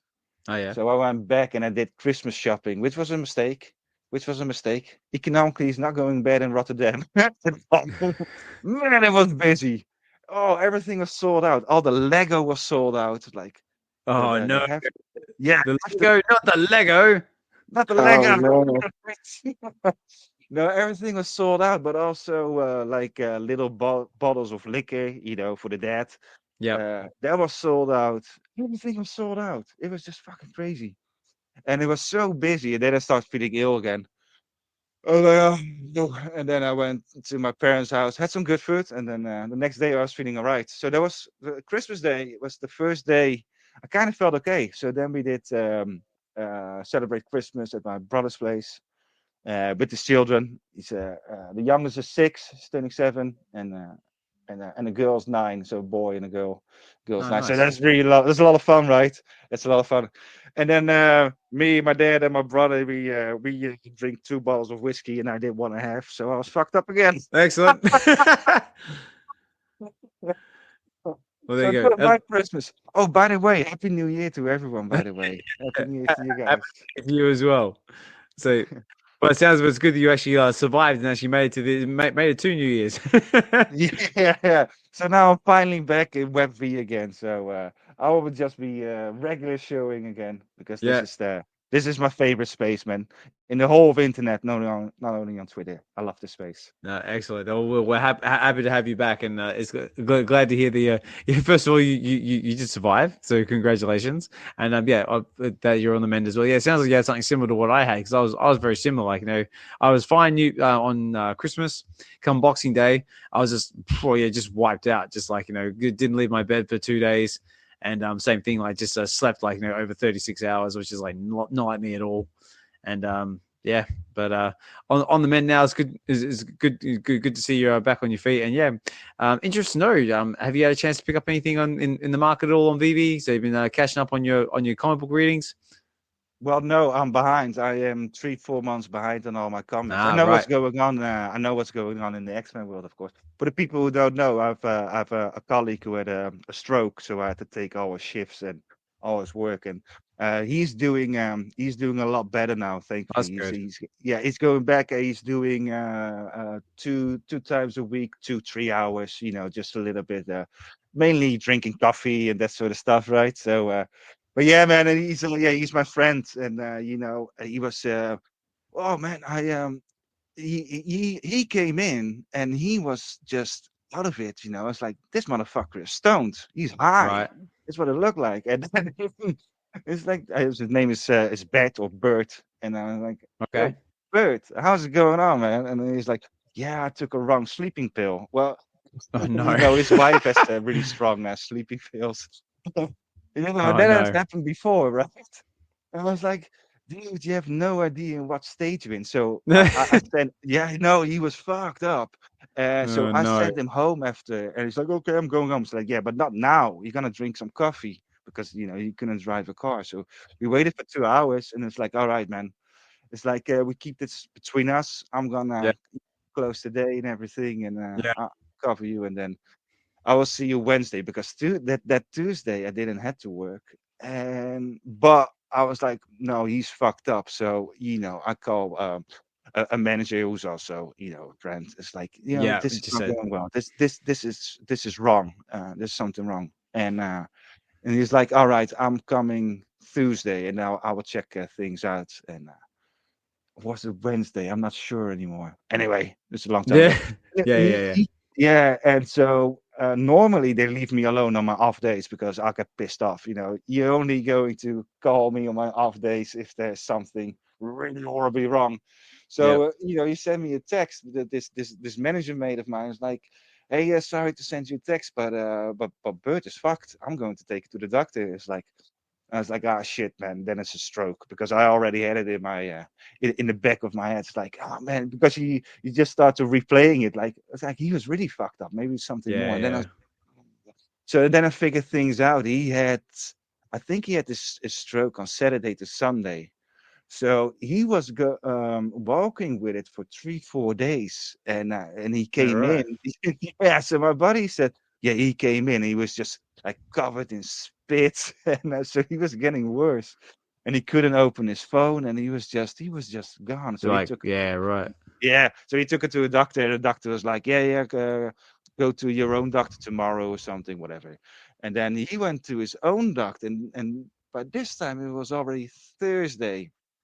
Yeah, and his own doctor, he sent him to the hospital immediately, and so now it's already a work week, right? He's Yep. walking around like that, and that hospital is in my city where I live, in a little town. So I went there, and because he was brought with an ambulance, so I was going to pick. And then his wife is very sick as well. So, I was like, oh fuck me, and so I went for some emergency underwear, right, and some shirts. I bought some shit like that. And so I Yep. went to the hospital, and I went to his. So I asked the room at the reception. So then I walked to his floor, and you already see it like a stroke unit. The sign is like, oh fuck. And then I walked in, but he was doing okay, but he was so fucked up. He started. So I started talking to him, and just joking a little bit, and so he obviously had to stay for the night and doing all this kind of tests. But then he started to whisper to me like the doctors were idiots. He's like, they think I had a TIA, and then he was just like making a crazy throwaway hand signs, right? It's like, Right. dude, he had no idea he was at the stroke unit. There were all these people around him, all having a stroke. He didn't connect the dots at all. And so later, I talked to him. He barely remembers anything from those days. But I was trying to. He's got some grown daughters as well, so I was trying to get their numbers. Um, I used to try to get his number before, but now for a different reason. So, but he couldn't open up his. There. Oh, I think I might have lost you there. But yeah, it sounds like a pretty wild experience. But Oh, am I back again? yeah. I got you back. You back. Yeah. So that was the whole thing, and I felt a bit guilty because I saw that first day, and I thought like, oh yeah, he's shit, and I felt like I acted too late.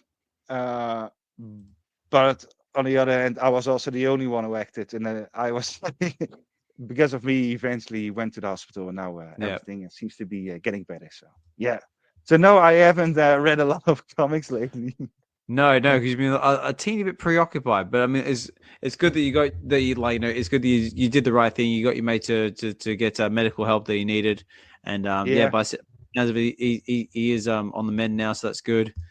Yeah, it's all getting better. But I will tell you this: this Wednesday we get Magik #1. I did notice. Yeah, I've been looking forward for months. For months, that is amazing. She was, by the way, the first one to get the first X-Men who get a solo series. besides Wolverine. And so now we had to wait, because that was in 1985, I believe. 1983. So yeah, what is it? 40 years. We had to wait 40 years for a next solo series, and this is a first ongoing. So this is an ongoing series. How's it now? So yeah, and she is amazing, Magik. Magik, if people don't know her, she is the little sister of Colossus. She's a good friend of Kitty Pryde.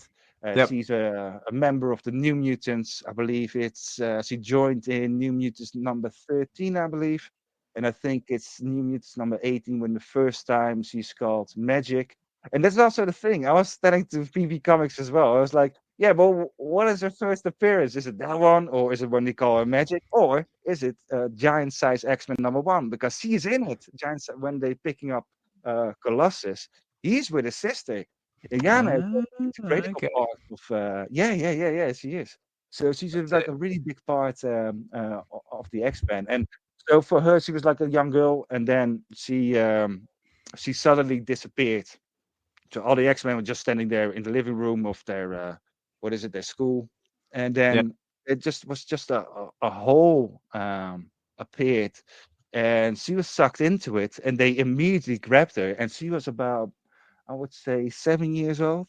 And in a split second, they grabbed her and they pulled her back, and they pulled out a 14-year-old girl or 15-year-old. She was grown for 7-8 years. So we didn't know. Yeah. She's really interesting. And then later, you get her origin story, and that is Illyana and Storm, and that is her first solo series. And that one is called Magik. She's not called Magik, but the book itself is called Magik. And then it turns out that she spent those 7 years, 8 years, she spent those years in hell with Limbo, with what's his name? What's it? Ballisto? Mephisto. No, it was not Mephisto. It's I will look it up. It's not Mephisto. It's another one. Okay. And the thing is, she is a allegory for child abuse. So if you read that, and that is the absolutely the darkest origin story out of all the superheroes. She started blaming herself, and at the end, and that's why she's grown up, because that's what happens, if you go to terrible experiences like that. You're a little girl, but then suddenly in a split second you're forced to grow up because of something a grown man is doing to you. And at the end of it, she lost a part of her soul, because that's what happens. So that's why, like, years and years later, she starts to fight back, and she actually becomes the ruler of Limbo, and so she defeats everyone, and she's making herself whole again, and that's how she creates the soul sword. So that's why that sword is so fucking important. That's why that is her manifesting her strength and overcoming that terrible shit that's done to her. So she's a fucking interesting character. Yeah, right. And also, and also she is really, really funny. She's like really, she's not evil, but she's mischievous. Okay. She's a little rascal. So she's like really fun, and I think she's one of my favorite characters. And she's also super, super strong. She's not something to mess with, because she can create portals. And if she's getting mad and shit has to be done, she will absolutely do it. And well, usually only on command of Cyclops, because Cyclops really likes her. They have like a friendship. But yeah, if he gives the sign, she just releases a couple of holes, and then close it again, and then chop some heads off. And that's yeah. We had like a situation that we had like one of those other X-Men comics. Like, we had like a Kitty Pryde was like portaling like guns in their heads and grenades in chests. Like she could do something similar. Yeah, she's like that. Yeah. If she goes out, so they never do those characters, or hardly. But when they do, like Wolverine is always slicing, right? So with the other characters, And and then you realize like, oh shit, these characters are way, way, way stronger. Yeah. So I'm really looking forward to Magic #1. And I was just wondering how it goes, because Storm is now in Avengers, of course, and her and Storm, they have a connection as well, because Storm is a bit of the big mother of the X-Men, but also because of her origin story. And I'm just I don't know what they're going to do. I know Scott Campbell was doing the covers, so I love that. I've seen some alternative covers. They look amazing, man. They look amazing. So I'm looking really, really forward to it. And next week I'm going to talk all about it, of course. Again. Oh yeah. Well, I was about to say, ladies and gentlemen, that sounds like that's going to be our comic book recommendation for the week. So if you get a chance to do so, definitely pick yourself up a copy of Magik, because that sounds like that's definitely going to be the one to keep an eye on. Also another fun fact as well, guys. Richard, you were correct. Giant Size X-Men #1 is classed as Ilyana Rasputin's first appearance. So that is the one that is classed as her FA, which we do have on the app. So again, guys, that's something that you're interested in. Definitely check it out. And another fun fact as well is that Magika has also made her appearance in I want to say is it the Fox universe, or might buy with the Fox universe, because they do have the New Mutants, which is out on video as well. And Ilyana does actually make an appearance in that. She is played by Anya Taylor-Joy of the Queen's Gambit, and of course Mad Max Furiosa fame. Yeah, they absolutely nailed that. Absolutely nailed it. She is the best Magik ever. They should have locked her down for 3, 4, 5, 6 movies or something. She's getting a little bit older now, but she is absolutely 100% Magik.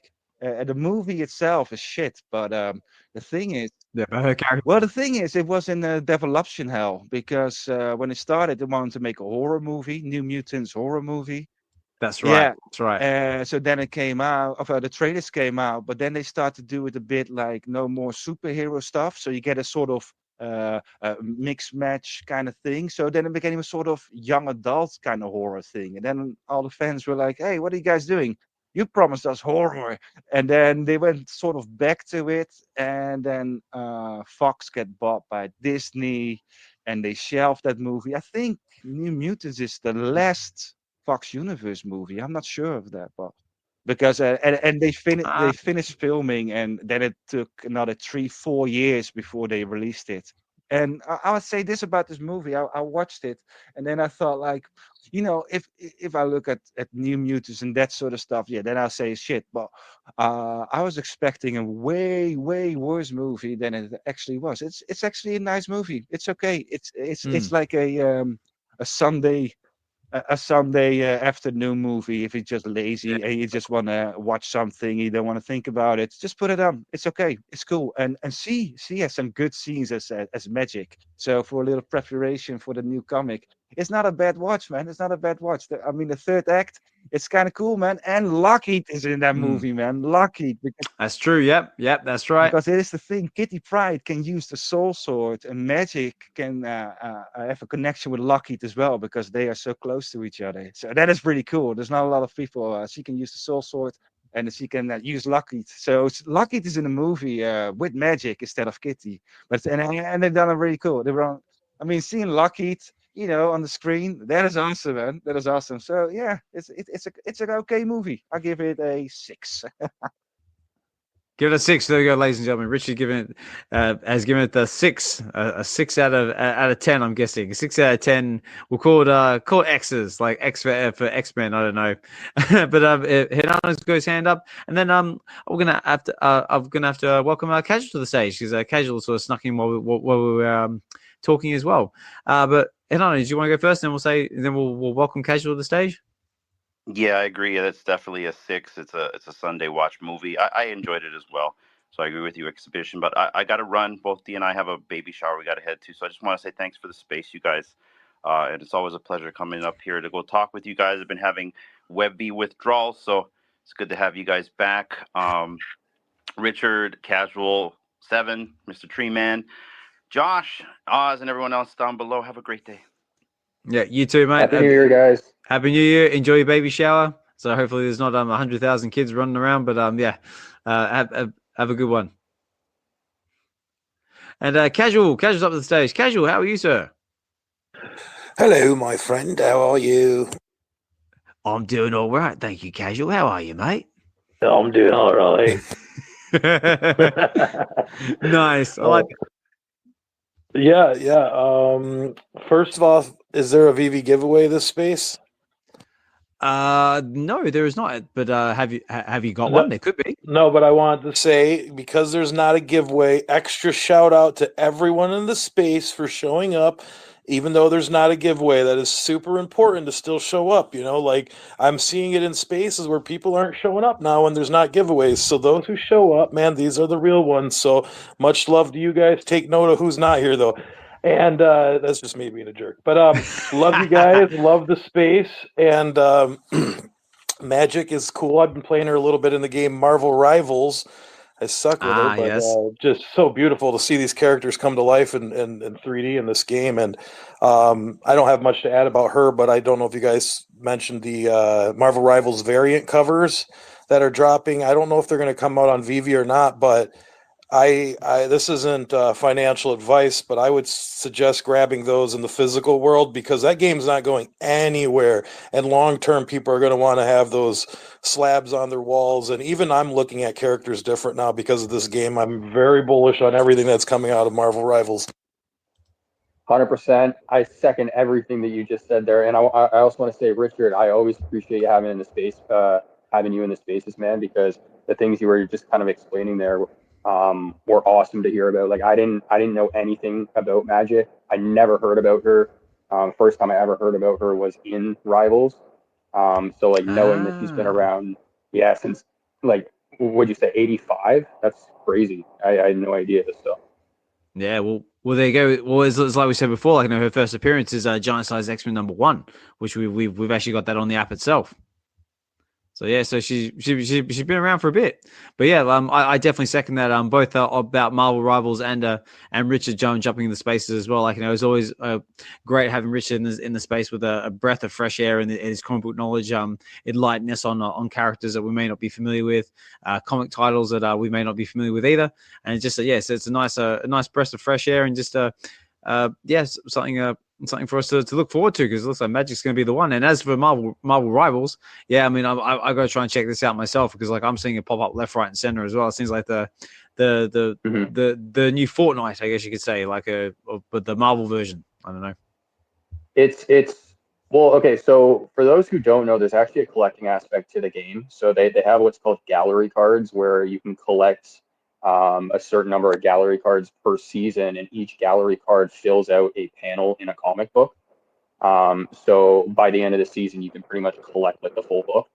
And then, like what Casual was just talking about there is that there's also physical ones that they're releasing. But I mean, Magik is just one character that game is building a lot more attention around. Like Squirrel Girl is another one I never heard of. Jeff the Shark was a smaller name. Iron Fist is another one. I'm playing a lot with him. But there's a lot of characters that they started the game with that I've never heard of, and then they're also introducing, I think it's like 13 or 15 more that are coming in the next couple of weeks. So, I mean, with Marvel's portfolio, they could be adding anyone. Oh, it's amazing. It's really, dude, map wise as well. Like it's so exciting to see where this game can go. So. One of the coolest parts, I don't know if you've mentioned it on a previous episode, for those who haven't played the game, when you go to select a character skin, it'll actually say first appearance and what comic that character appeared in. So this is giving gamers the ability to now research comic books and potentially buy these comics. It's amazing. I love what they're doing. Oh, that's a fun fact, and that's very interesting. That's kind of some alpha, actually. I think one of us needs to go in there and make a list of all the skins in the comics that are in Rivals. That might be a good one for Josh. It's really cool. Like the new skins they're dropping in the store, I don't know if they're connected to comics, but all of the skins that they dropped at release with the game are based off of something in like the comic issues. So they have the Iron Spider-Man that they just introduced, but then they also have one from like 2018. It's like a very new variant of Spider-Man. It's the Chasm suit, like blue with. Yep. Yeah. So they have like very new variants as well. So, yeah, again, I second everything that Casual was just saying there. Super, super fun game and exciting to see where it goes. No, very cool. So what were you, Casual? Do you have a favorite character or anything at this point during the game? In the game, most played right now is Thor, probably because I can just smash the button. But I don't know. I have some, some Viking roots in me. So it's, I don't know, man. I feel connected to this character. I get a lot of kills. But Squirrel Girl I love as well. The game's amazing, though. Definitely making me a bigger Marvel fan. Very cool. So, I'll have to check this out myself because it sounds like this is where all the cool kids are hanging out. It's free to play, man, for sure. And I'm not great, so I know some of the other people in the community are really excelling at it. So I'm down to play. Speaking of rivals, we just had the biggest bro join the space. I've been playing the game with him quite a bit. So he plays as Penny Parker. So shout out to you, man. No, very cool. So just and let me know out there in the comment and in the chat there. Let me know out there in the audience as well, guys. Do you guys play Marvel Rivals? Do you have a favorite character that you guys play with? Come up, tell me about it, and say or let me know in the comments. I always try and do my best to read them out when and where I can. And just a couple of comments in the comment section as well. Double Quill says she's picked up picked up lately. I picked up Strange Academy's #1 UR, which for 11 gems and another for 12 gems, which is the famous Scotty Young cover. It says I have a signed print on my wall. That's very cool, and that is actually a very cool cool cover as well. I've got a copy of that myself. I didn't pay 11 gems for mine. I paid a lot more than that at the time, but yeah, very, very cool cover. And also there was a lot of hype around that being a potential a Disney Plus show as well. So it could still happen, but we'll have to see. Swampy number 5 says value added, as he always does. Thank you very much. D says love listening to Richard talk about X-Men. So much knowledge in the backstories. Yeah, I second that. And Richard's also just put up a post as well saying Magik. So basically just a little bit about looks like a Mephisto knockoff, and there's a cover of Magik as well. So yeah, so Magik looks like going to be one of the hot comics the next week. Notorious Moon Boys put one out there as well. These came out a week ago. Whatnot is a dangerous drug. Yes, I've been told if you go anywhere near either Kenobi show or Hinano show, be prepared to part with some of your money because they are very exhilarating shows and got amazing deals going. So again, big shout out to Key and Hinano for that one of their Whatnot shows, and check him out if you're able to do so. Also as well, another big shout out is only because I can see him listening there in the background, and I did give him a massive shout out before, but I'll do it now that he's actually in the space and listening, is California Comics. I gave you a massive shout out before, saying massive thank you for the parcel that you sent me of the book with the Aliens artwork from the set of Aliens 2, and also the DVD of Aliens and Predator, which if anyone knows me, is my 2 favorite franchises of all time, and also got my 2 favorite movies all rolled into one, which is also another plus as well. And also a copy of Fall of X, number 3, I believe it was. It was the Gambit variant cover, which is very cool, and also some other cool stuff in there as well. So just want to say massive thank you to you for that one. And a big shout out to you as well. You've been picking up all sorts of awesome mint numbers as well. Obviously, you just completed your Gambit set as well. Got mint numbers 11111. So congratulations to you, and also picked up the 1923 Timon and Pumbaa, I believe, as well. So you are killing it. So yeah, great, congratulations, and also just an awesome bloke in the space, fantastic human being. Like I said before, I've had the pleasure of hanging out with him for the day in real life, and hoping to do so again soon next time we catch up in London. So yeah, shout out to you.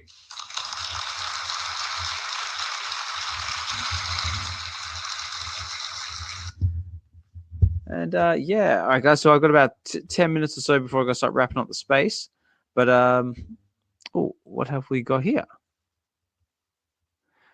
Okay. Dr. Rolex has just wrote something in the comments here. It says $100 OMI giveaway by a base OMI and must have a CBO to receive. I will let you decide how to do that. Oh, okay.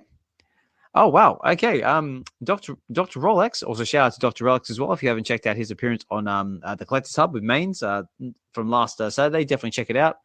Fantastic show, fantastic interview, and again, Dr. Rolex is another big supporter of the space as well. And a big congratulations to you as well, because I know that you recently hit a milestone of your all, which I think was at 20,000 collectibles or something like that, or 2,000 collectibles, but it was a lot of collectibles, a hell of a lot more than me. So congratulations to you. But he's got a giveaway going here. So it says here, he has $100 in OMI giveaway via base, OMI, and must have a CB wallet to receive. I'll let you decide how to give it away, and of course, I will fund the giveaway. Usually, let's do a $50 OMI giveaway, and I'll send you $50 cup of coffee. Well, that sounds awesome to me. So yeah, what do we think, Josh, Richard, to Casual? Should we run a quick giveaway on behalf of Dr. Rolex? Very generous. I think that's amazing. Awesome, Rolex. I think that is awesome. Let's do it. Let's run the giveaway. Let's do it now. I like giveaways. All right, just give me a second to queue something up, because that's what happens when it's on the fly. So let me find it. I want game show. That one. Let the games begin. Whoop. Wrong one. That one. Here we go. All right, ladies and gentlemen, boys and girls, all ages, Dr. Rolex has been kind enough to give us very, very kindly offered up. He's offering up $100 in OMI as a giveaway.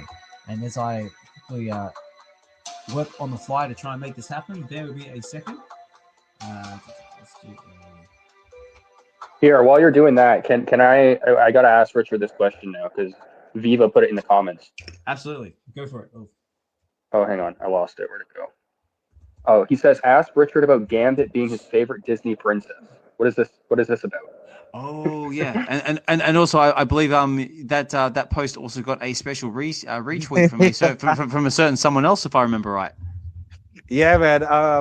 I was just posting a reply to VeVe and Viva la VeVe of California, and he was posting his Gambit collection, which is always awesome. He got a crazy collection in general, but also his Gambits, man, is amazing.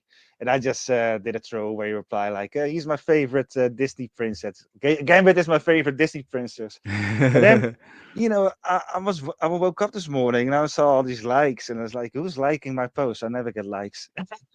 And then I saw that AJ himself, that's his Gambit. He reposted it, so that's fucking awesome, man. I think every month I have a guy like that, like AJ or Inyuk Lee or Rogue herself, that they repost or like. I remember that. It's really cool, man. It's really cool. That's why Twitter is such an amazing place, man. I mean, sometimes, you got a lot of negativity and fat shit, but I just block that shit out, man, because this space is amazing. I just reply to California, and then everybody sees it. That is amazing, man. That is amazing, and he appreciates it, right? So it's really cool, man. It's such a unique space with the connection with everyone. It's amazing. And I don't know why people have enough fun with it. I mean, I know the shit is not is worthless at the moment, but other than that, I think it was Tails who said it a couple of months ago. He said, if you're in the space and you're not having fun, you're doing something wrong. That was the gist of it, and I completely agree with it, man. Have fun. Just have fun. And it's amazing. All these comics and collectibles and Predator and Schwarzenegger and Stallone. It's all amazing. I love it. That's it. So strong words. That's the moral of the story, ladies and gentlemen, is have fun. And just collect what you love, share your collection with others. Also, try and introduce different fandoms to different people as well. Like, just find something that resonates with you, whether that be a comic book character, a storyline, a team, and just something that basically takes you back to being a kid again. Because that's what it's all about. But on that note, guys, I've got this the giveaway all set up. So let me try this again. That one. All right, ladies and gentlemen, boys and girls. Let's get all tense, because I've got this all set up, and I've even got myself a winner. So Dr. Rolex has been very generous in donating well, because we weren't originally going to have a giveaway, but the community has demanded that we do a giveaway. Well, Dr. Rolex has been kind enough to give away $100 worth of OMI, and I have a winner.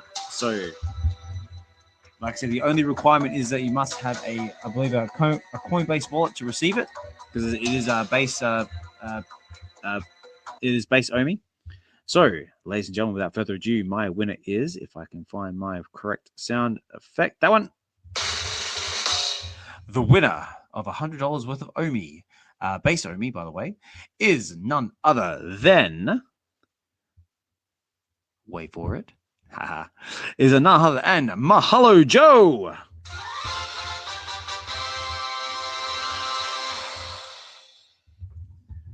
Yes, that is correct, ladies and gentlemen. Mahalo Joe, you have won yourself, on behalf of Dr. Rolex, $100 worth of OMI. So congratulations to you, mate. Let's go. Let's go. Wait. There we go. That one. Let's go. Woo. That one. And one more.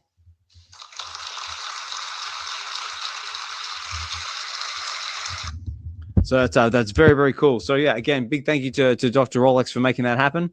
Mahalo. If you get in contact with Dr. Rolex, I'm sure he will fix you up with that one. And again, a massive thank you to Dr. Rolex as well. Like I said before, always a big supporter of the space, a big supporter of this channel as well. And just an all-around awesome human being, and very, very generous as well. Not only have you done this giveaway, but you've also given away other items in the past on this channel as well. So again, massive thank you on behalf of myself and everyone else who's listening.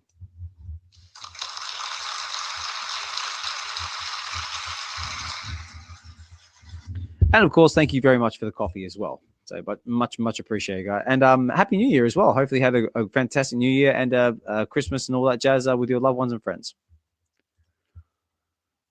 That's what I love about this space, because sometimes you just never have the same. You never have the same space twice. So we always cover all sorts of different things. We usually talk about comics and collectibles and all sorts of other fun stuff. But occasionally we do some other random stuff. We started off talking about Suno and AI. Then we moved into what's happening in people's lives. Everyone's New Year's resolutions, Christmas experiences, New Year's, and all that sort of stuff. And just talk what's going on the VeVe market. The space is never the same space twice. That's why I love doing it. And it's been too long since I've been back at it. But like I said, back at it now and moving to 2025. They can only get better from here.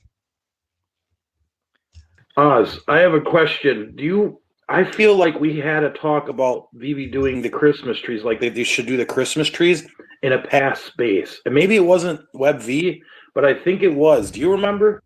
I do. I was actually quite laughing about it when they actually dropped the Christmas trees, because we did speak about it, saying wouldn't it be cool, if VeVe did a Christmas tree, because we had the Coke ornaments coming out at the time, and we're we need something to hang these ornaments on, and wouldn't it be cool if we did this, and lo and behold, I'm pretty sure Ben might have been giggling in the background, and my collectibles might be giggling in the background, going, haha, they have no idea what's coming.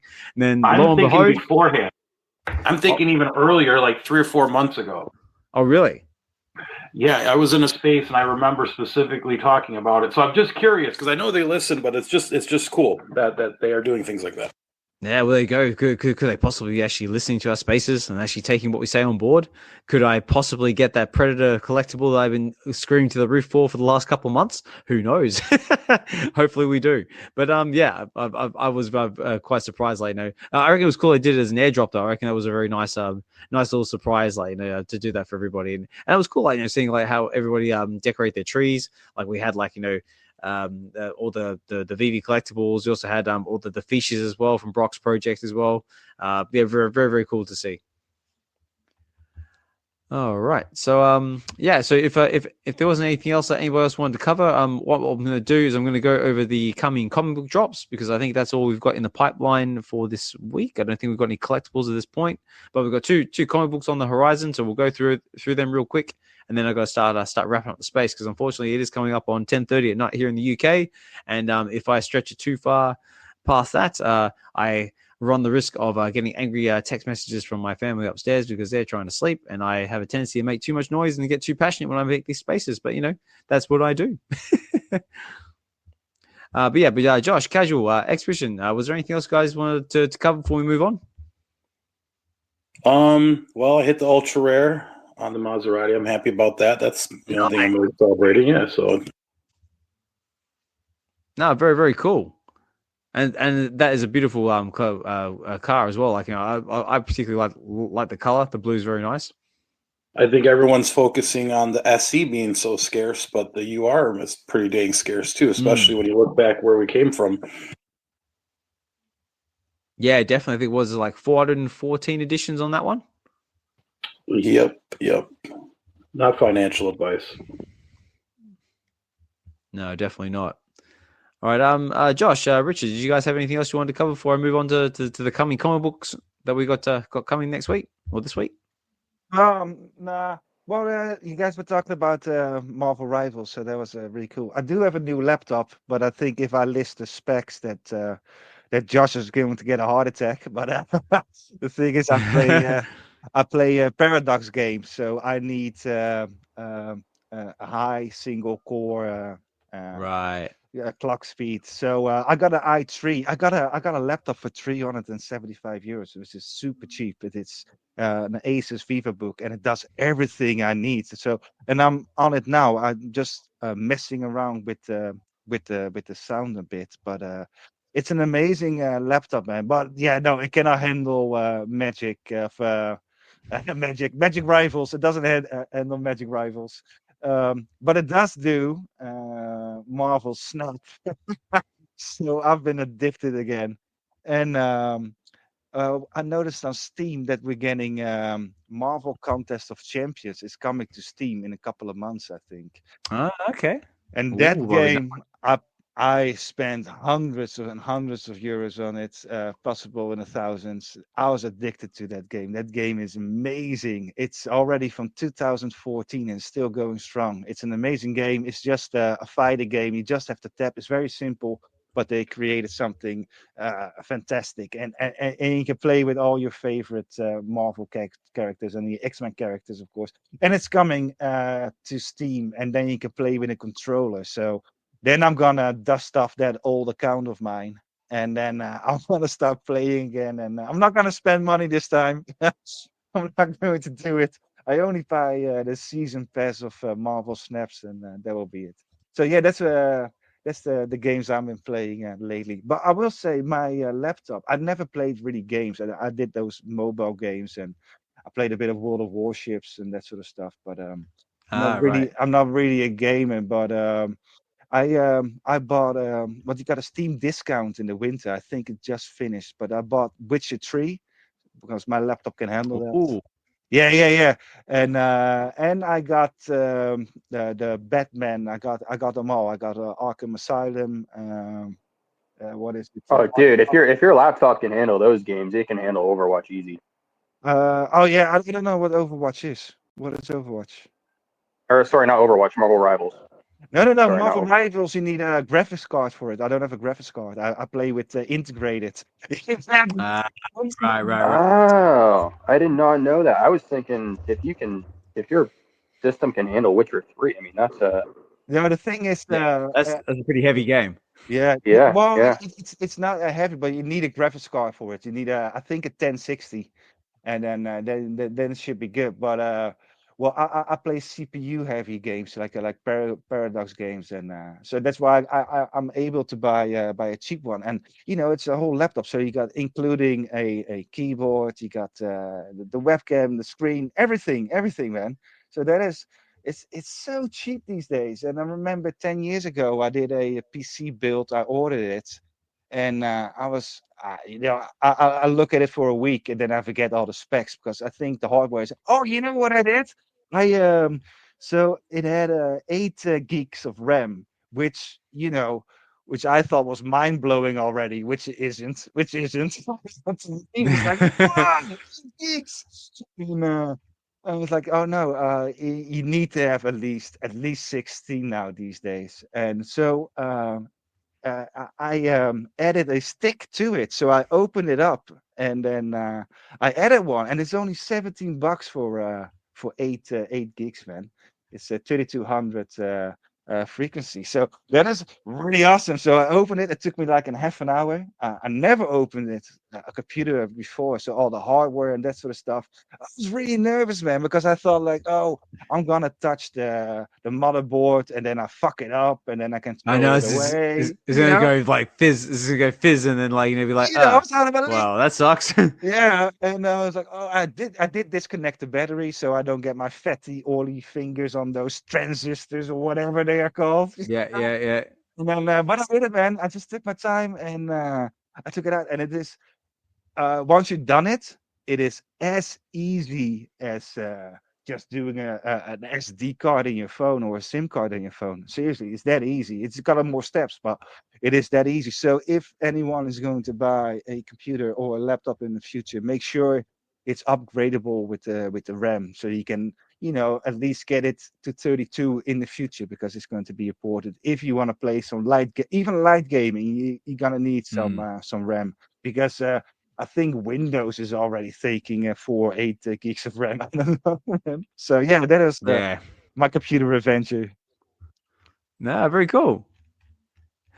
All right, guys. Well, like I say, because I'm starting to run out of time. So what we'll do is let's jump over to some of the comic books we got coming this week. So here, real quick, we Sven hopped back up on the stage.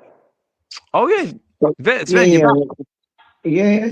Just wanted to mention as a little subject the video about from Vibesman that he made. Yes, that's on my list as well. Like, massive shout out to Weisman. I mean, that video he made, like, if New York was like next level. It's like, wow. Yeah, I even told my wife maybe this year we should go to New York. She's not up to it yet, but I'm trying to pull the triggers every here and there to go, but I don't think it will be easy. But I love the video, and it gave me twinkles to go and meet y'all. Yeah, definitely. All I can say about Weisman is like just an amazing human being, extremely talented. He put a lot of work into that video as well. I mean, I remember him. He was telling me about last time I saw him in London, and he's just he's worked hard on it. Looks amazing. I know what it's like to be a part of those videos as well, because he had me strapped up to a microphone at one point when it was actually when I was actually met up with Master Ronnie and California Comics to go see Deadpool, and we made our video that day to document that event as well. And he's definitely got the creator's eye. Like, he's very particular about where he wants you to stand, what to do. He's very director focused. But yeah, he makes an amazing product and content. And a massive shout out to you, because you're just an awesome human being at the same time. I agree with everything you just said there. Can we also not brush past the fact that Sven just said y'all? Yeah, that just kind of like went under the radar, didn't it? Like, did everyone suddenly catch that? I just want to point that out. There's no like y'all. It's just it's so funny to me when Sven picks up like new slang. It's That's so cool. No, that completely went under the radar. I was like, we're completely under the radar, y'all. I like it. All right. Okay, guys. So comic book wise, so we've got 2 coming this week. So we have got coming on the Tuesday, the 7th of January, we have The Return of Wolverine 2018 #1.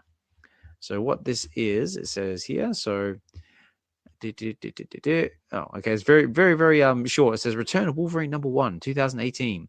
He's back, bub. Wolverine's triumphant return from the land of the dead. And that's all it says. Very short, very sweet, and straight to the point. But we've got basically Wolverine in the same sort of pose on the front of the cover. So basically, it looks like him busting out of hell. So he's got the claws at the ready. So we've got the yellow and blue version of Wolverine that we're all familiar with. That's our common cover.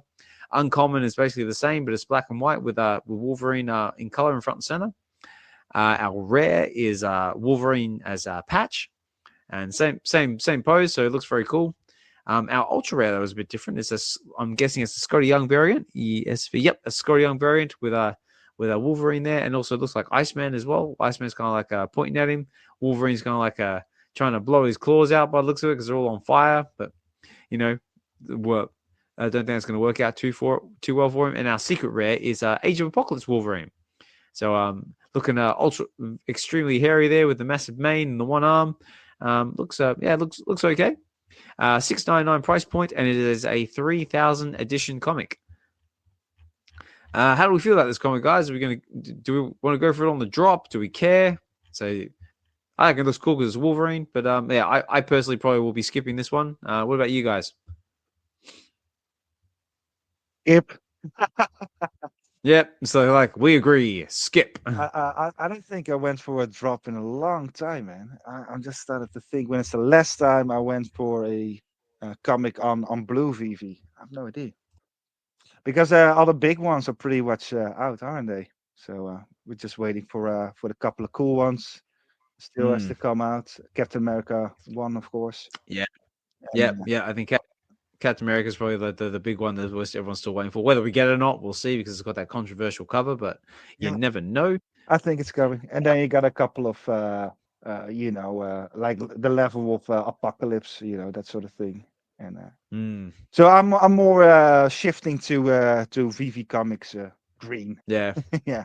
Same. That's going to be my thing. Yeah. And also coming on the Thursday, I believe. Yep. So on Thursday, the 9th of January, we have Moon Girl and Devil Dinosaur #1 from 2015.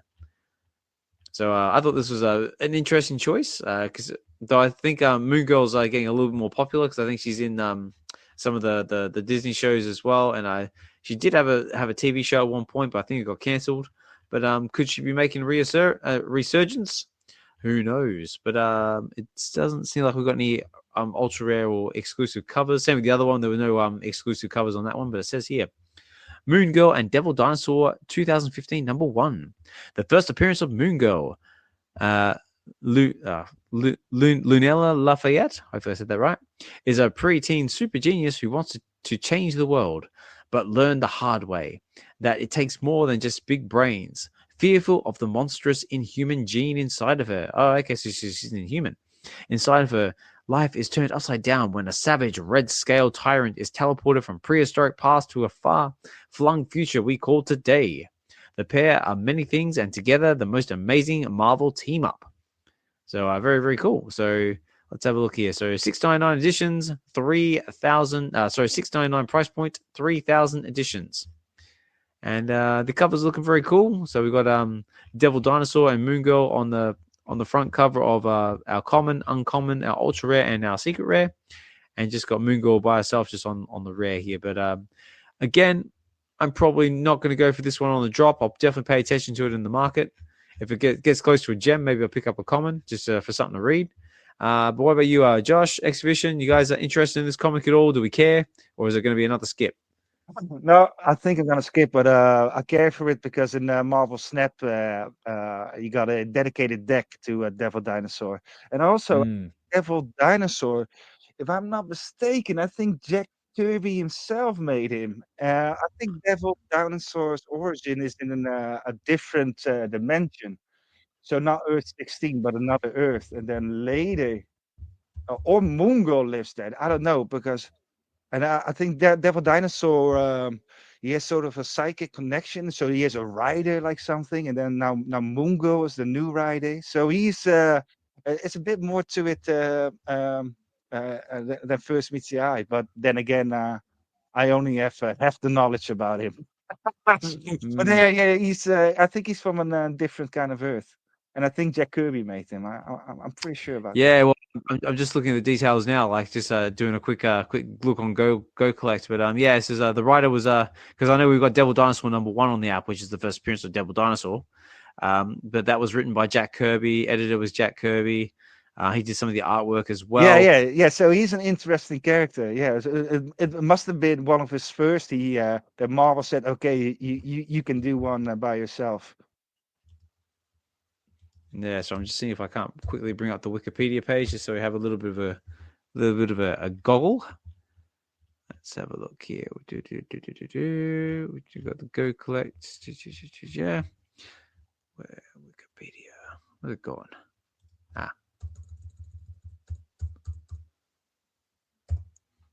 Bear with me a second, ladies and gentlemen. Here we go. Okay, so Devil Dinosaur.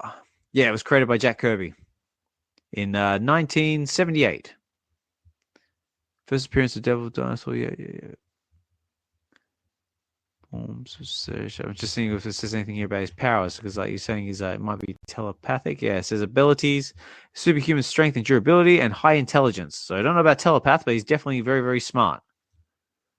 Yeah, well, if it was in '78, then maybe that's how they got him back from DC. Like, okay, you can do your stuff.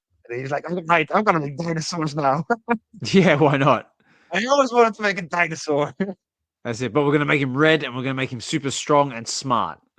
Yeah, why not? And they're just like, okay, yeah, sure, why not?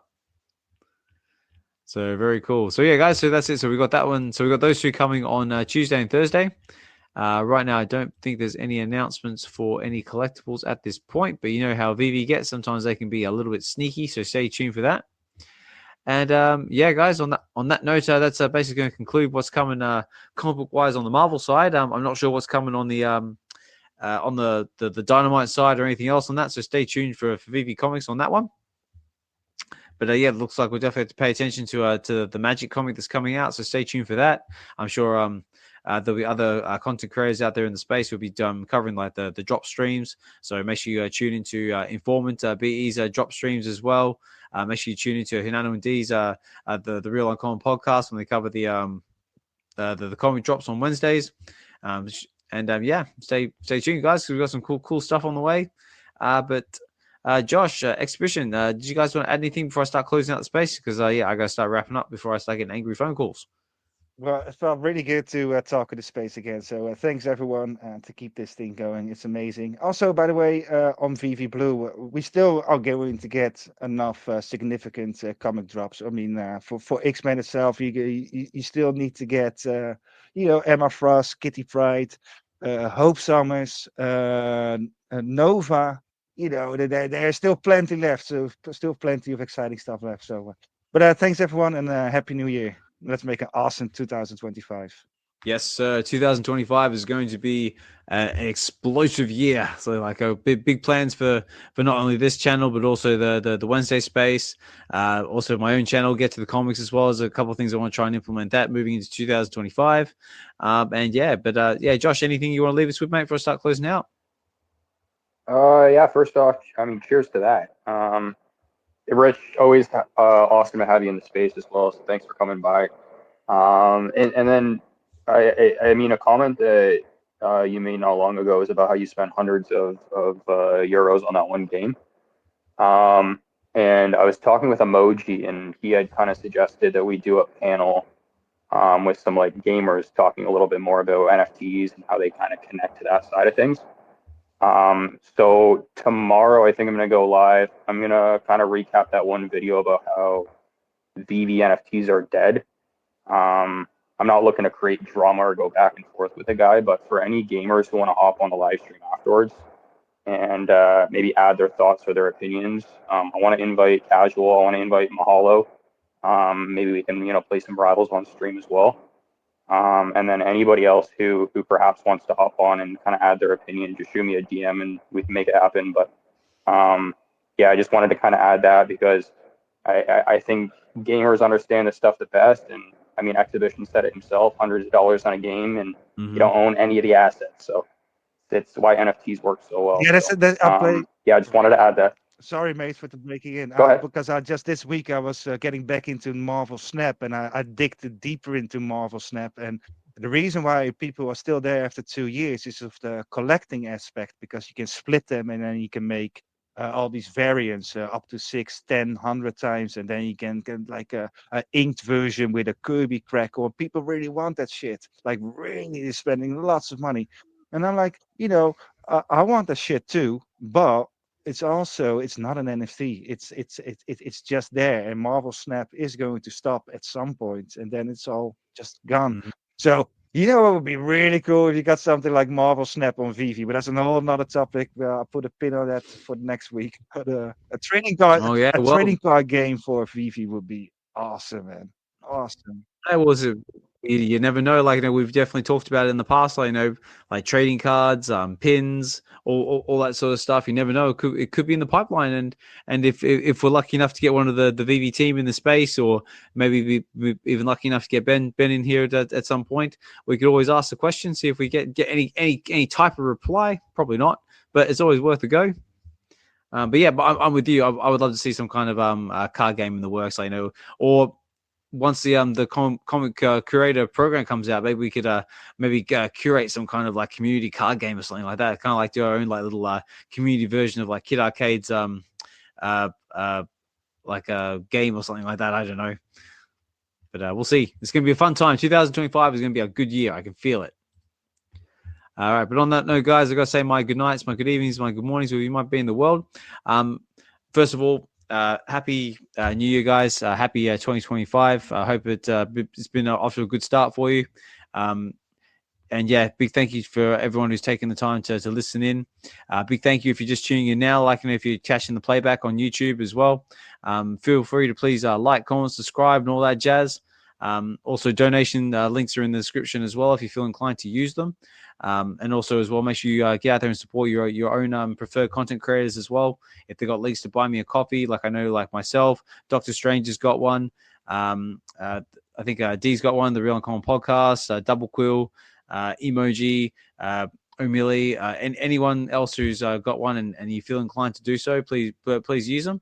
But at the bare minimum, I do would just like you to hit the like button, because that appeases the YouTube overlords and helps get all the content in front of the right eyes and gets the word out there. And that's what it's all about, trying to spread the word of VeVe, spread the word of collecting, fandom, and all that other fun stuff in between. Because at the end of the day, we want to try and get more people in the space, because that will help our fandom grow, and just help bring value to people's lives.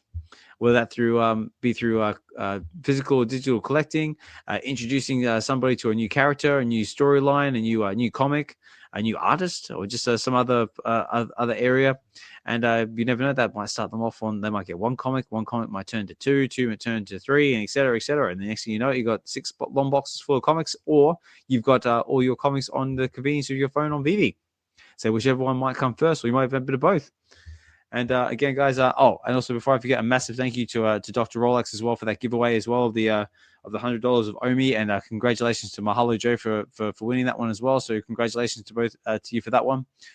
Please make sure you get in touch with Dr. Rolex and sort that one out between yourselves. And again, massive thank you to Dr. Rolex for doing that. Like I said before, fantastic supporter of the space, fantastic supporter of this space as well. And just an awesome human being in the space. And again, also thank you for the coffees as well. And also thank you to Casual as well for the coffee donation as well. Much appreciated. And a big thank you to everyone who's spoken in the space tonight as well. So a big thank you to Richard. It's good to have you back, brother. And hopefully we can talk more in the future. Big thank you to Hinano as well, and Dee for coming up and speaking as well. Hope you have a great time with your baby shower. And a big thank you to Casual as well for coming up and speaking as well, and talking about Marvel Rivals, and letting us know what's happening out there in the world as well. Also, big thank you to Richard as well for dropping all that alpha about Magik. Definitely going to be keeping an eye on that comic as well, and looking forward to seeing where the character herself goes. And I guess and anyone else who's supporting our space, and in the past, in the present, in the future. And like I said, 2025 is going to be a fantastic year. But on that note, guys, Josh, Richard, anything you want to leave us with, mate, before I start closing out? No, just appreciate the space as always, and Happy New Year to everyone. That's it. And same to you, mate. Happy New Year. And looking forward to seeing what comes out of your channel next. So always exciting times. And thank you so much, man. Really appreciate it. That's super awesome. Yeah, like I said before, it's good to have you back, Richard. Looking forward to talking more about whatever whatever comes next, either Magik or a new comic. It's just good just nerding out with you, mate. And just I appreciate you jumping in the space as always. And on that note, guys, I better say my good nights, my good evenings, my good mornings. I'm just going to cue up some exit music, which I think is that one. I want to say that one. Maybe that one. I don't know. Let's see what this one does. Okay, guys, this has been Web V Weekends episode 60. So first one of 2025. I've been your host, Osmond Collect 63. Make sure you check out the replay out on YouTube as well. And like I said, please like, comment, subscribe, and all that jazz. Take care, guys. Have a good one, and we will talk more soon. Let's go with maybe that one.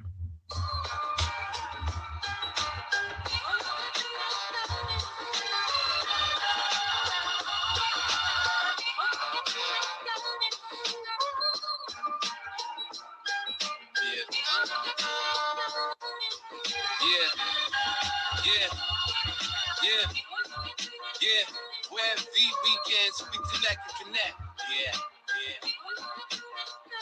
Osman and Josh bringing heat, don't neglect. Why? Marvel DC win, Star Wars and dissect. NFTs on display, new projects we expect. Let's go. Web V Weekends, where collectors unite. Giveaways, insights, good digital flight. Yo, welcome to the Web V scene. Every Sunday we convene. Osman and Josh on the mic, keeping it keen. From Marvel to DC, we're living a dream. With Twitter X, you choose streaming, still on the team. We're talking comic flicks, Web 3 magic. NFTs and cryptos, digital worlds, fantastic. VeVe license, exclusive like no other. Collectors unite, connecting like a brother. Web V because me the vibes are right. Let's go. Giveaways and insights, take the digital flight.